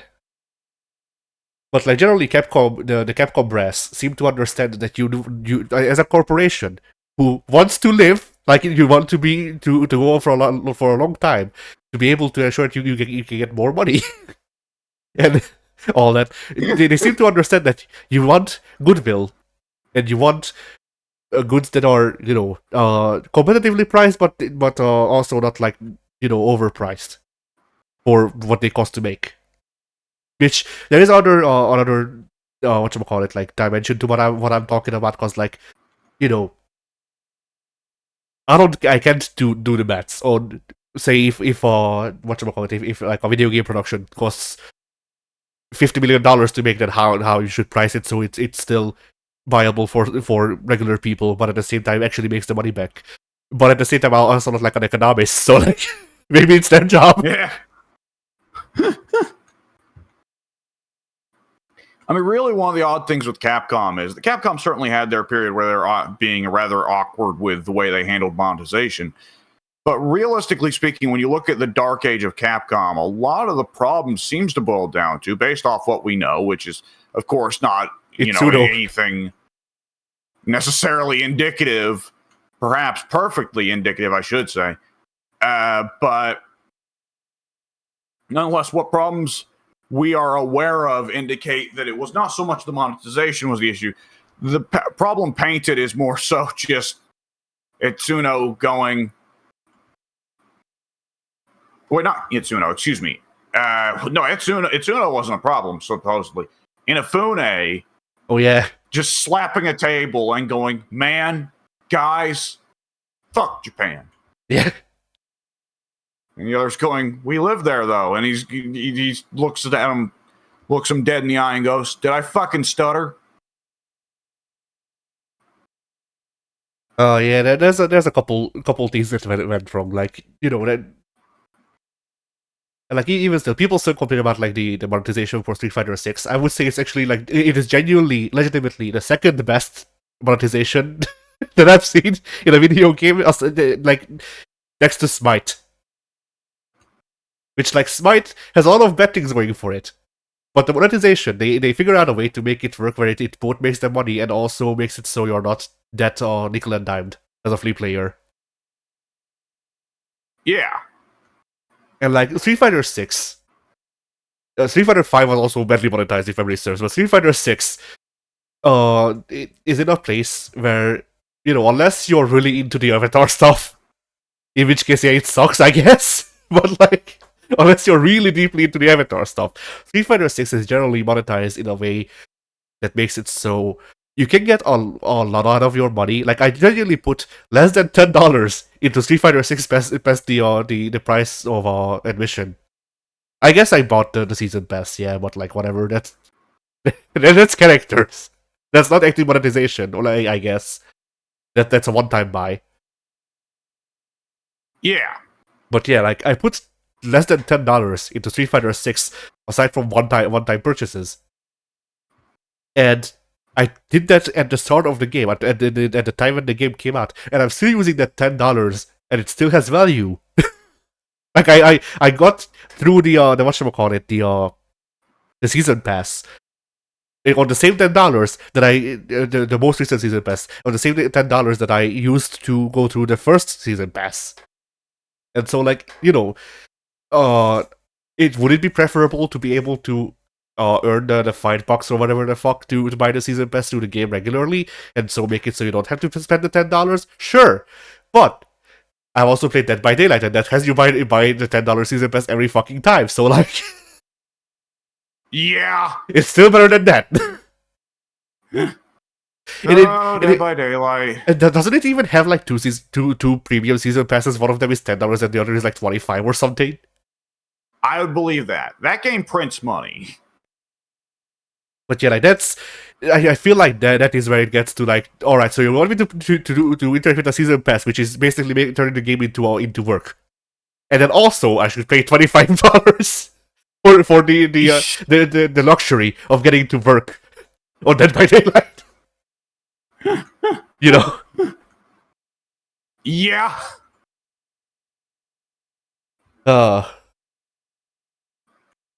But yeah, although I did notice one thing, like someone higher up complained about this monetization actually being too generous to the consumers, because they made so you can't reach the tiers where you get the money back before you actually buy the premium track anymore.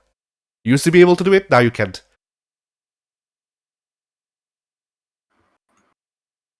Explain that to me again. I'm sorry. What? So how the season passes work in Street Fighter 6 is you have 30 levels. 20 of those are the regular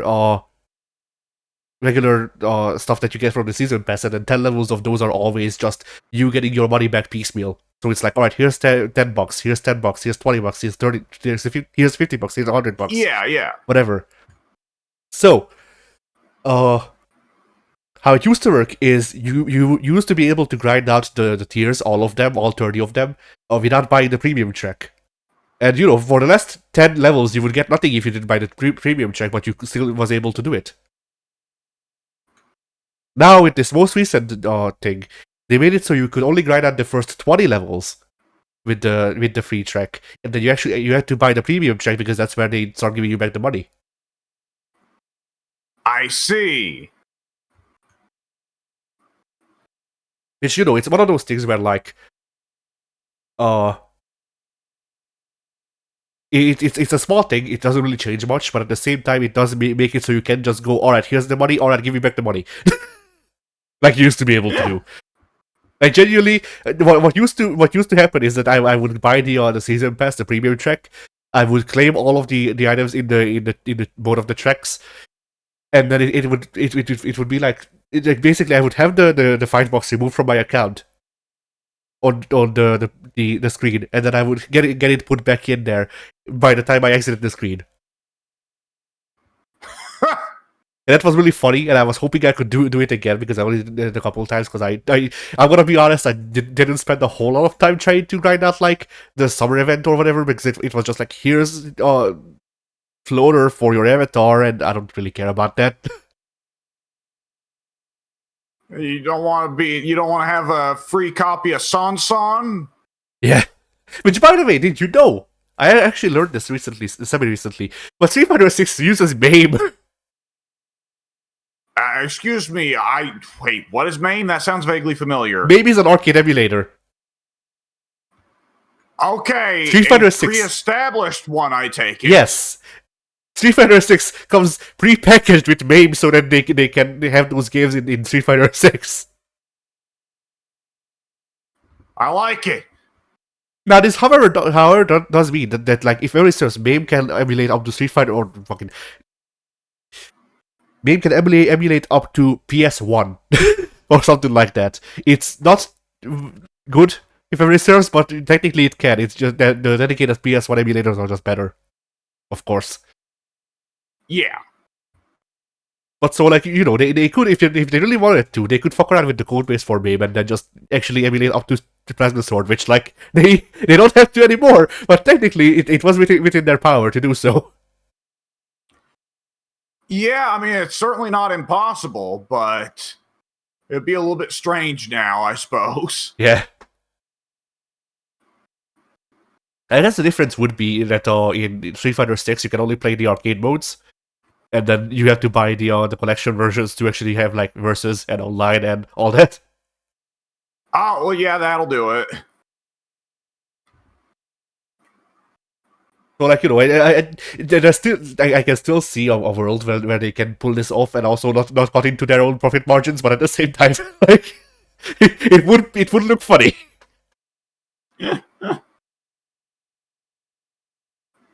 Uh Although like since MAME can do all that stuff, I would like that for them to do port other games that are not just arcade stuff over to Street Fighter 6, like Strider 1 and 2 would be fun. Yeah. And like Mega Man. Wait, the console version of Strider 1 or the arcade version? Oh, either one works, really. I mean, they are two different games, completely. Yes, they are. I don't know barely anything about Strider, but I know that. But I think they would have to port the arcade version of Strider 1 just because I don't know if MAME can handle Mega Drive. It might. Yeah. And the Strider 2 is PS1, so like, depending on how much different the PSX arcade board emulation is to console PS1, is really the question there of like how feasible it is for them to do it. Yeah. I'm trying to think of like what other Capcom games there are, old Capcom games that they could put into Street Fighter 6. Which is like imagine if they just did all of this. It's just, alright, we added Mega Man to the arcades.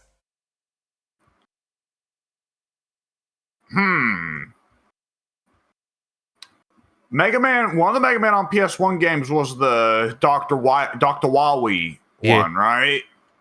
I think so. Okay, what if?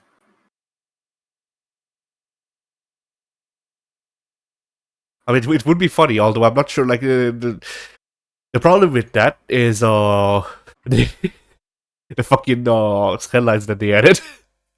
Look, imagine how shit it would look. I guess it would match the voiceover work. To me, that's just part of the charm, man. Yeah. If I'm going all in on Dr. Wowie, and I want the fully shittiest experience possible. Yeah. Oh, then you should play it on the fucking GameCube. Oh god. Yeah, they released the Mega Man collection on the GameCube, which is how I have all of the Mega Man X games, rather. I actually forget if it's X or regular Mega Man that has Dr. Wowie. But it would actually be regular Mega Man because X by the like Wowie makes 0, so he'd be long dead. So never mind. Anyway.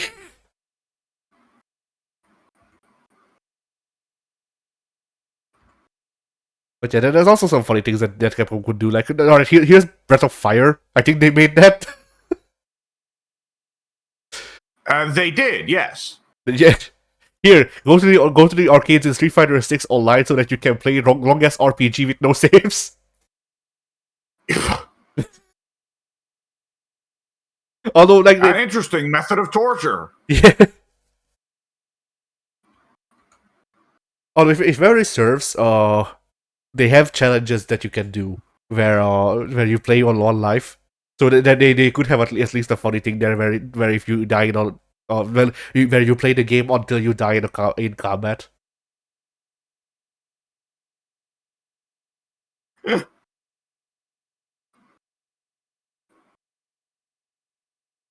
Yeah. Anyway.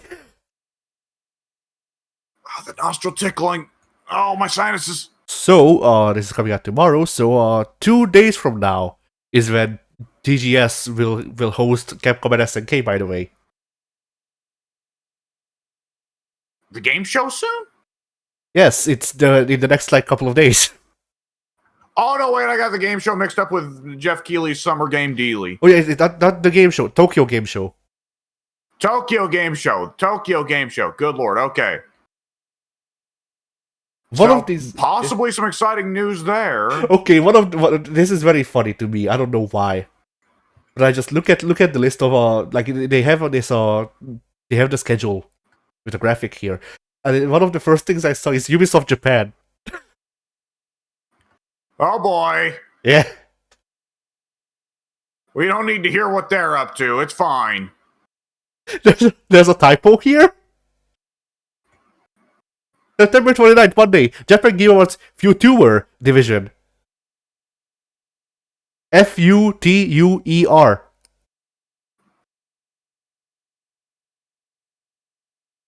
I'm assuming that's supposed to be future, but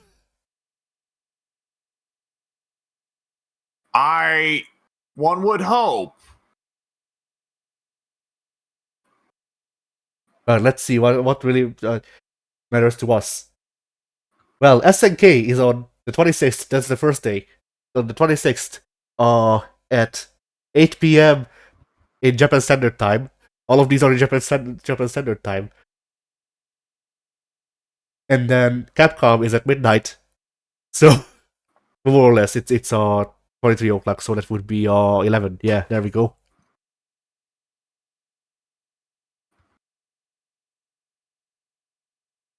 And then, yeah, that's all that matters to us for the sake of this podcast, at least. Like, yeah. Because on Friday there's Sega and Atlas, as well as Square Enix. They follow each other, but like I don't expect like okay though. Imagine if Square Enix comes out on BGS and they go, all right guys, here you have it, the next remade Final Fantasy game. Guys, God bless the ring. I'm good. What do you not want to do fucking spinning pile drivers as Vincent Valentine? To Sephiroth who can do your root suplexes. I'm not sure about the rest of the. But it even has your favorite character, Godhand. Is Ehrgeiz not supposed to be really shit? It's it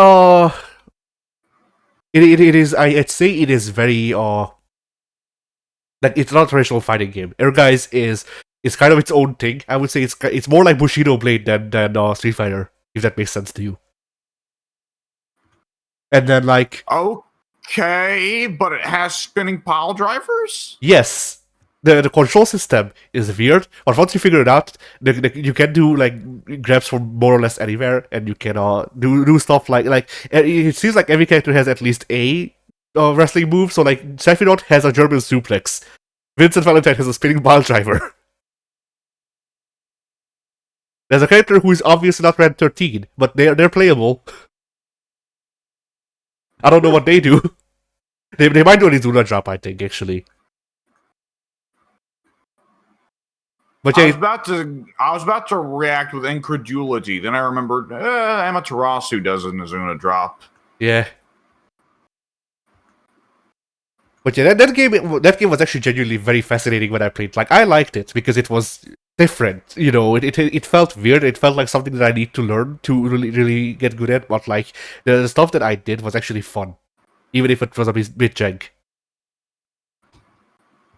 Oh, I don't know if that's on you or me, but the connection's getting a little bit iffy.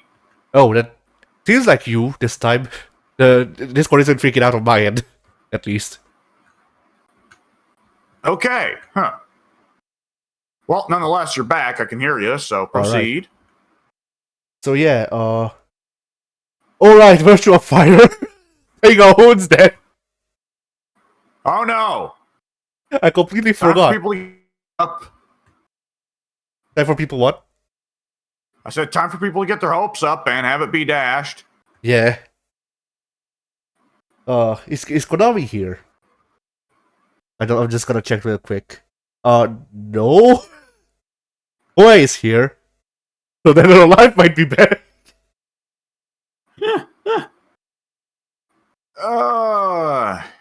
As unlikely as it is, I do hope that one day Konami will just put on their Hudson Soft disguise and then just just obviously go here we are Konami, and then they put on a mask on stage and go, I am not Hudson Soft, bloody roar.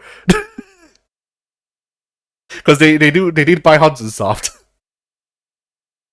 It'd be pretty sweet to have that back. That would be quite the twist. Yeah, like I don't know who they could. I was about to say I don't know who they could get to make the games. Fucking Aiding, they made the entire series.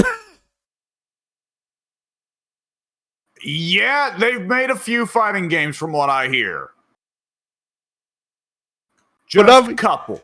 Konami literally just like, okay, I mean it's the default answer, but like honestly, imagine if Konami, like they did with whatchamacallit, with DNF Duel. What if Konami paid Arxis to do the graphics for a new Bloody Roar and then had Aiding do the gameplay?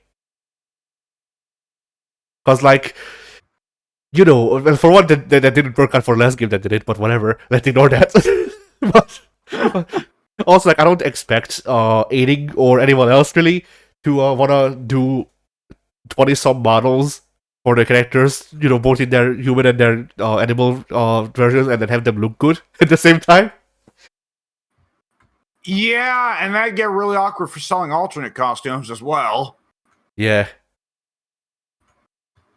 Because like how Bloody Roar used to do it is that characters would have 2 costumes each, and the costumes would be reflected in both their human and their animal outfits, or whatever their models.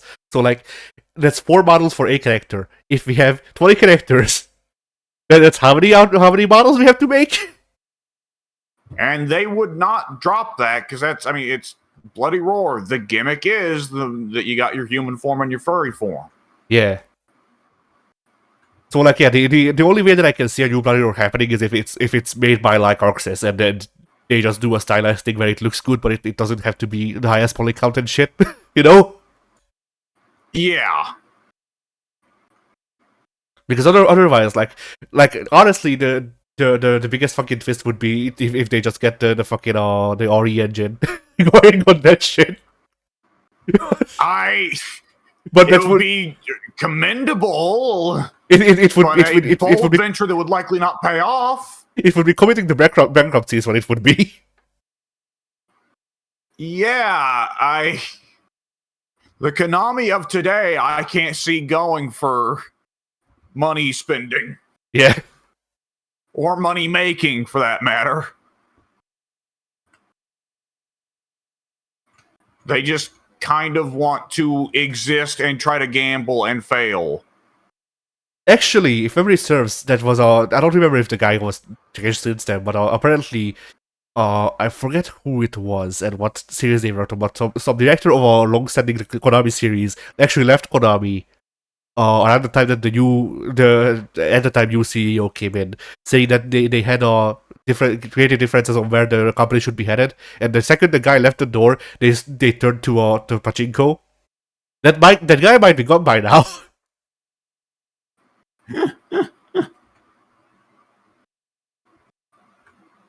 But yeah, like, you know, once again, Bloody Roar would be really fucking cool. If they managed to bring it back, I'm not sure exactly how it would work out though, because like, you know, I'm trying to think of like how they can make it work. And like, I guess Aiding did a good job on Tatsunoko versus Capcom and Capcom MVC3 with the models and shit.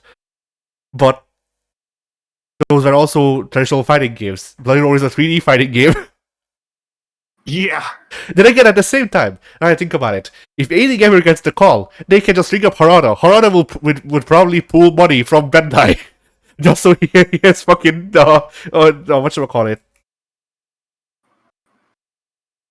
He has concurrents or whatever. Like he has enemies or whatever that he can live up to with Tekken. Because he literally posted a thing of like, man, I fucking wish there were more 3D fighting games. So that the team had something to rivalize with.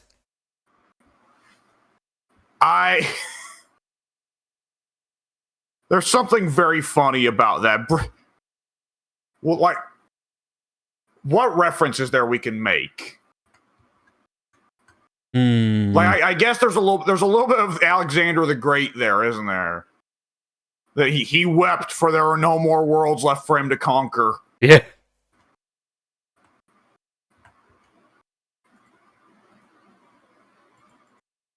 Like somehow, which is I don't think somehow fitting for Tekken. The way the predicament that Tekken is in feels like the villain won, and they are now realizing that they needed the hero to balance them out.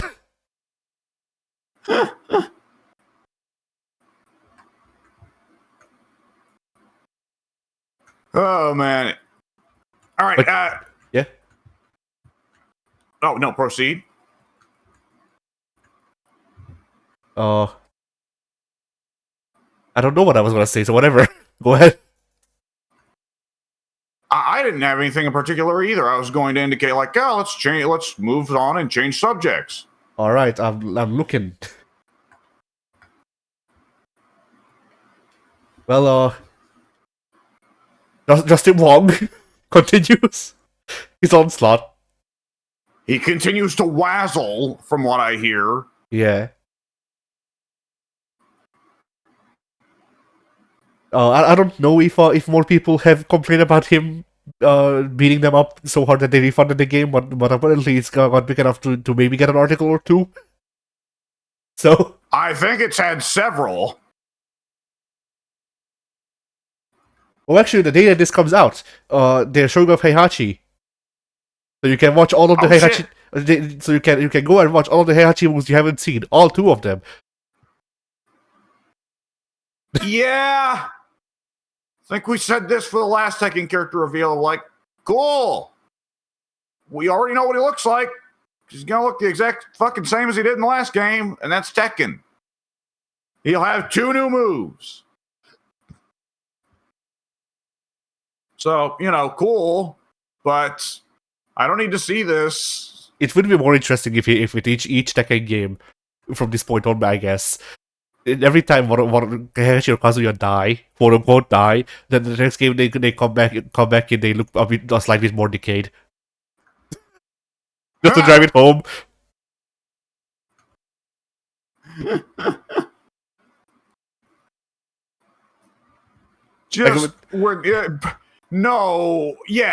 Yes, but there's the eventual end point. When they get to Tekken 12, there's now puppet strings coming out of them.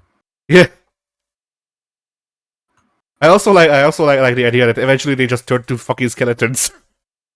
So you have a skeleton with a glowing eye, and you have a skeleton with big spiky hair. And like Konami doesn't give a fuck about hiding it. They're just like, look.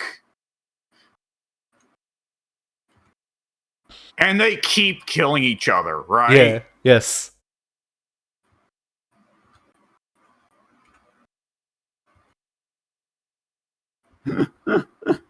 It's also very funny to me how it seems like the Tekken character designs kind of just crystallized with Tekken 5. Because the characters, all of them, have classic outfits from before Tekken 5. But every time I see a fucking render of Kazuya or Heihachi, it's the default outfits from Tekken 5, and the renders are new!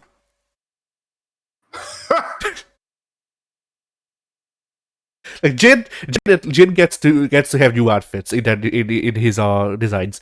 The other guys, some of them do, some of them don't. Like Lee used his Tekken 5 design, player 1 design for like 3 games, I wanna say, before they went like, okay, we're gonna make a render for his Tekken 5 design, and then we'll also make one for the new one, and then just use them interchangeably.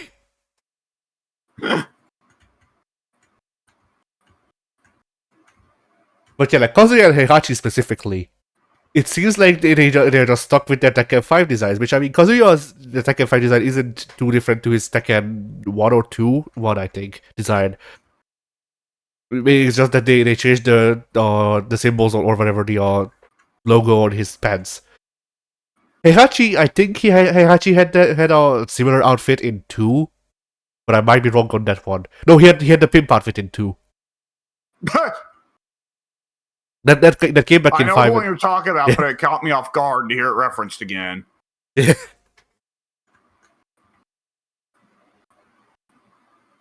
But yeah, like if every sense he got the like bluish gi in 5, and like I'm looking at the announcement of them doing the stream, and it's Heihachi doing a different pose, which is how I know it's a new render in the fucking bluish green gi.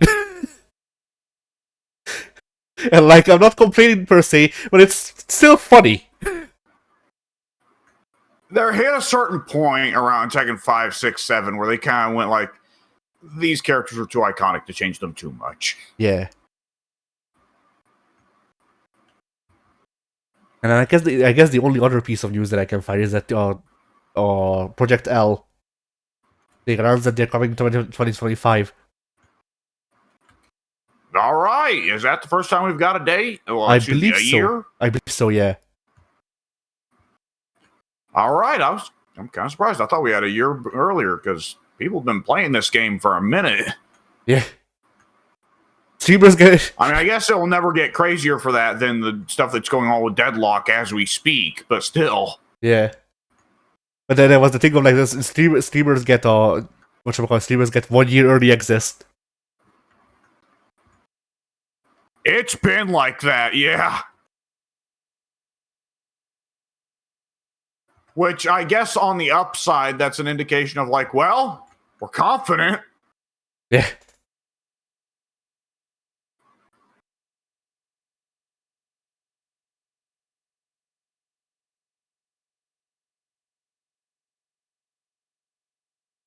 So, it's not all bad, certainly. But I will say with Deadlock in particular, it's been like, now I'm really curious to try it. Yeah, I would like to try it too, but like it's invite only, and I don't know anyone who's in the Deadlock beta. Which I mean, it literally just is. Who is in the Deadlock beta? Do you know them? Ask them, please. And that's it. Fucking Steve is just like, okay, at this cool. point, it would just start to be a thing of like, look through the Steam forums and see if there's just a like good Samaritan who's just shooting off like machine gun shotting goddamn invites. Yeah. What was I gonna say? Oh yeah, I came across this post while looking for news. The difficulty of Marvel vs. Capcom 2 reminds me of the 90s. I wonder why it is. You know? Well, technically speaking, MVC2 is from 2000, isn't it? I don't remember. I guess I'll look it up. I could be wrong, but my memory was that it's the year 2000.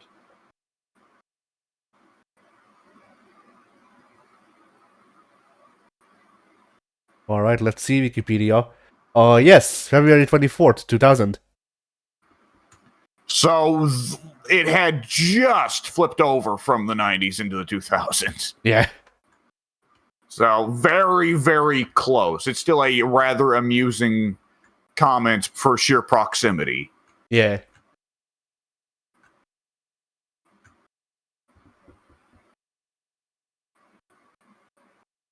Like it's just one of those things where like the 90s or fighting game boom didn't stop until like 2004. Let's be real here. Yeah, Like I'd say that I'd say Capcom more or less stopped around CVS 2. Yeah. And that's like 2001.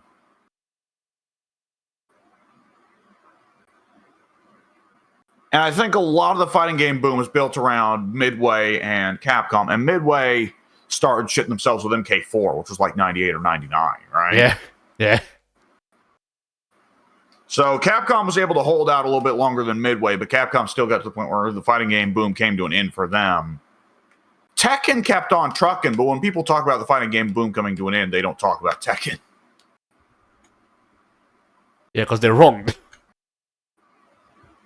Like Tekken's best years, I have noticed. I guess this is however a whatchamacallit, like disregarding the rest of the industry completely. This is a pattern with Tekken and Street Fighter. Tekken is only ever in the limelight when Street Fighter fucks up majorly. Like Capcom pulled out of fighting games after CVS 2. Tekken 3 was big before that, sure, but like a lot of people around me at least really only talk about Tag Tournament 1. Yeah, Tag Tournament 1. But a lot of people around. Yeah. Tekken 3 was one of the top 4 bestsellers for the PS1. Where did Tekken Tag 1 end up for the PS2? Well, it was the launch game, if memory serves, but I don't remember.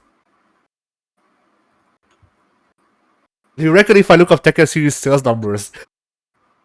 It will suffice with information.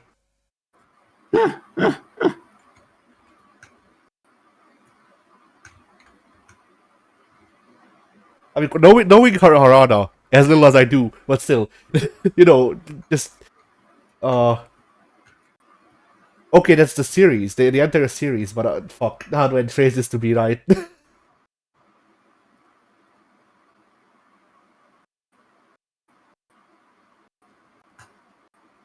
But yeah, like Harada probably talked about this at one point. I would expect.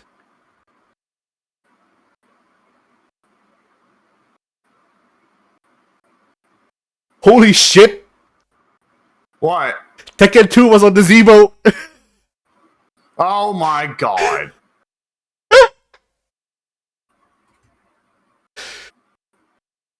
So yeah, anyway.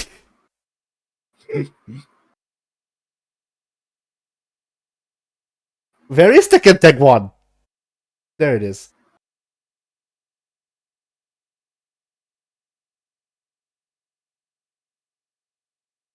Okay, Tag Tournament 1. Sold better than 4, sold worse than 5.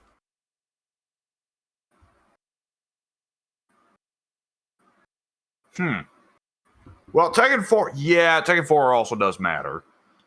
Because Tekken 4 was arguably when the series was at its arguably one of the series was at its lowest, depending on where you count Tekken 1 and 2.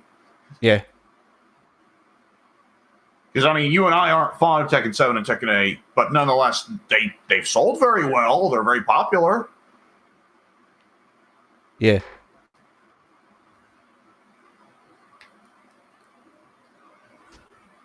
But, yeah, so the second best-selling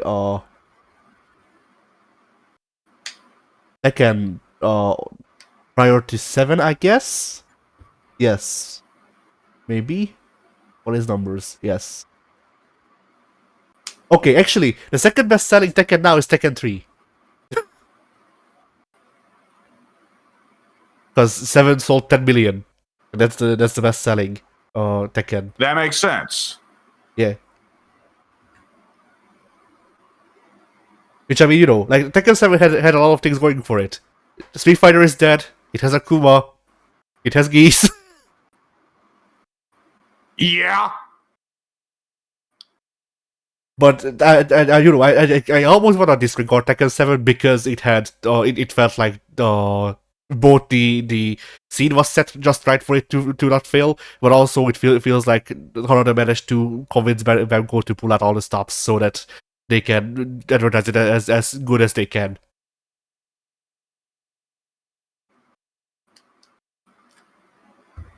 Yeah. But outside of those, then Tekken 3 was the best seller in the series overall with 8.36 million. And then Tekken 5 with 6 million.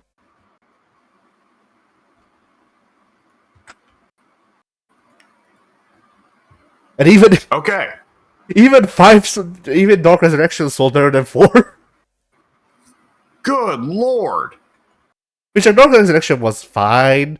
I liked it because it had Dragunov and Lily and Armor King. Those are the only 3 characters that it had, I'm pretty sure, but still, like, I liked it. Yeah, Dark Resurrection is a very good update, but it's still like it's weird that you can split Tekken 5 like that, and it's still either side of it does better, you know? Yeah. But yeah, the one thing that I don't like about Dark Resurrection is that it had its own stages, which makes sense. Like you wouldn't want to do the same thing over and over again, but like the stages that Dark Resurrection had were spins on the original Tekken 5 stages, and I just didn't like most of them, or at least prefer the OG Tekken 5 ones. Well, the important thing is, did Moonlit Wilderness keep its music? No.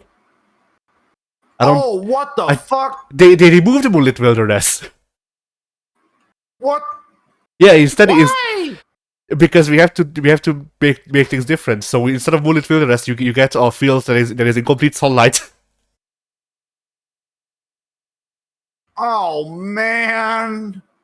Yep, that kind of summarizes all of the changes they made to the stages. Like, I get it, but also none of these are better than what was in OG Tekken 5. Yeah.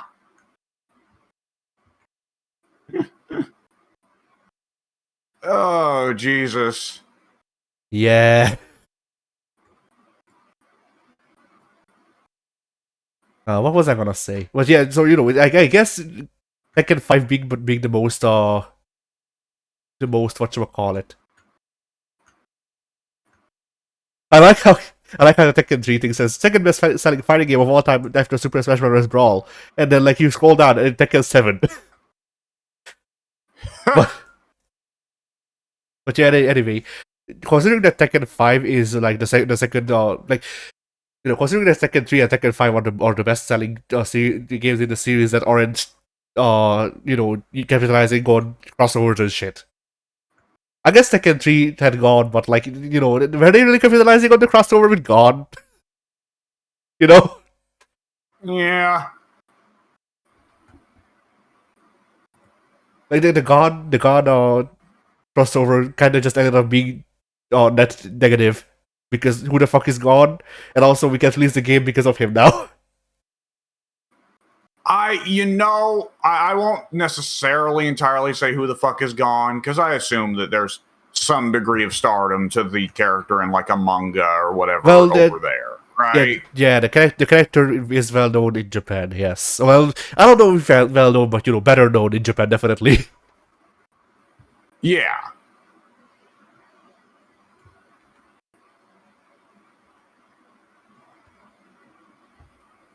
But, I'm sure that at the time it definitely seemed like a logical gimmick, but yeah, it's for our sake, then yeah, it's like, oh god, I wish they wouldn't have done that, because it would be so much better if we could have Tekken 3 actually playable on modern systems. It is on the PlayStation Classic. Oh god. I actually own that thing, but doesn't make it less funny. Fool I am to have forgotten about that. I mean, that is how I feel every time someone is like, this game was never released outside of the Mega Drive Mini. The small, really, like emulation console of the Mega Drive that only got released in fucking America. Wow, how could I not have picked that up? Yeah, well, you should have, pal. Yeah. Especially when these things these things like sell out once and then they never get restocked again. The PlayStation Classic I owned was literally the last one in the store. Like literally, it is the last PlayStation Classic that they sold, and then they didn't restock it ever.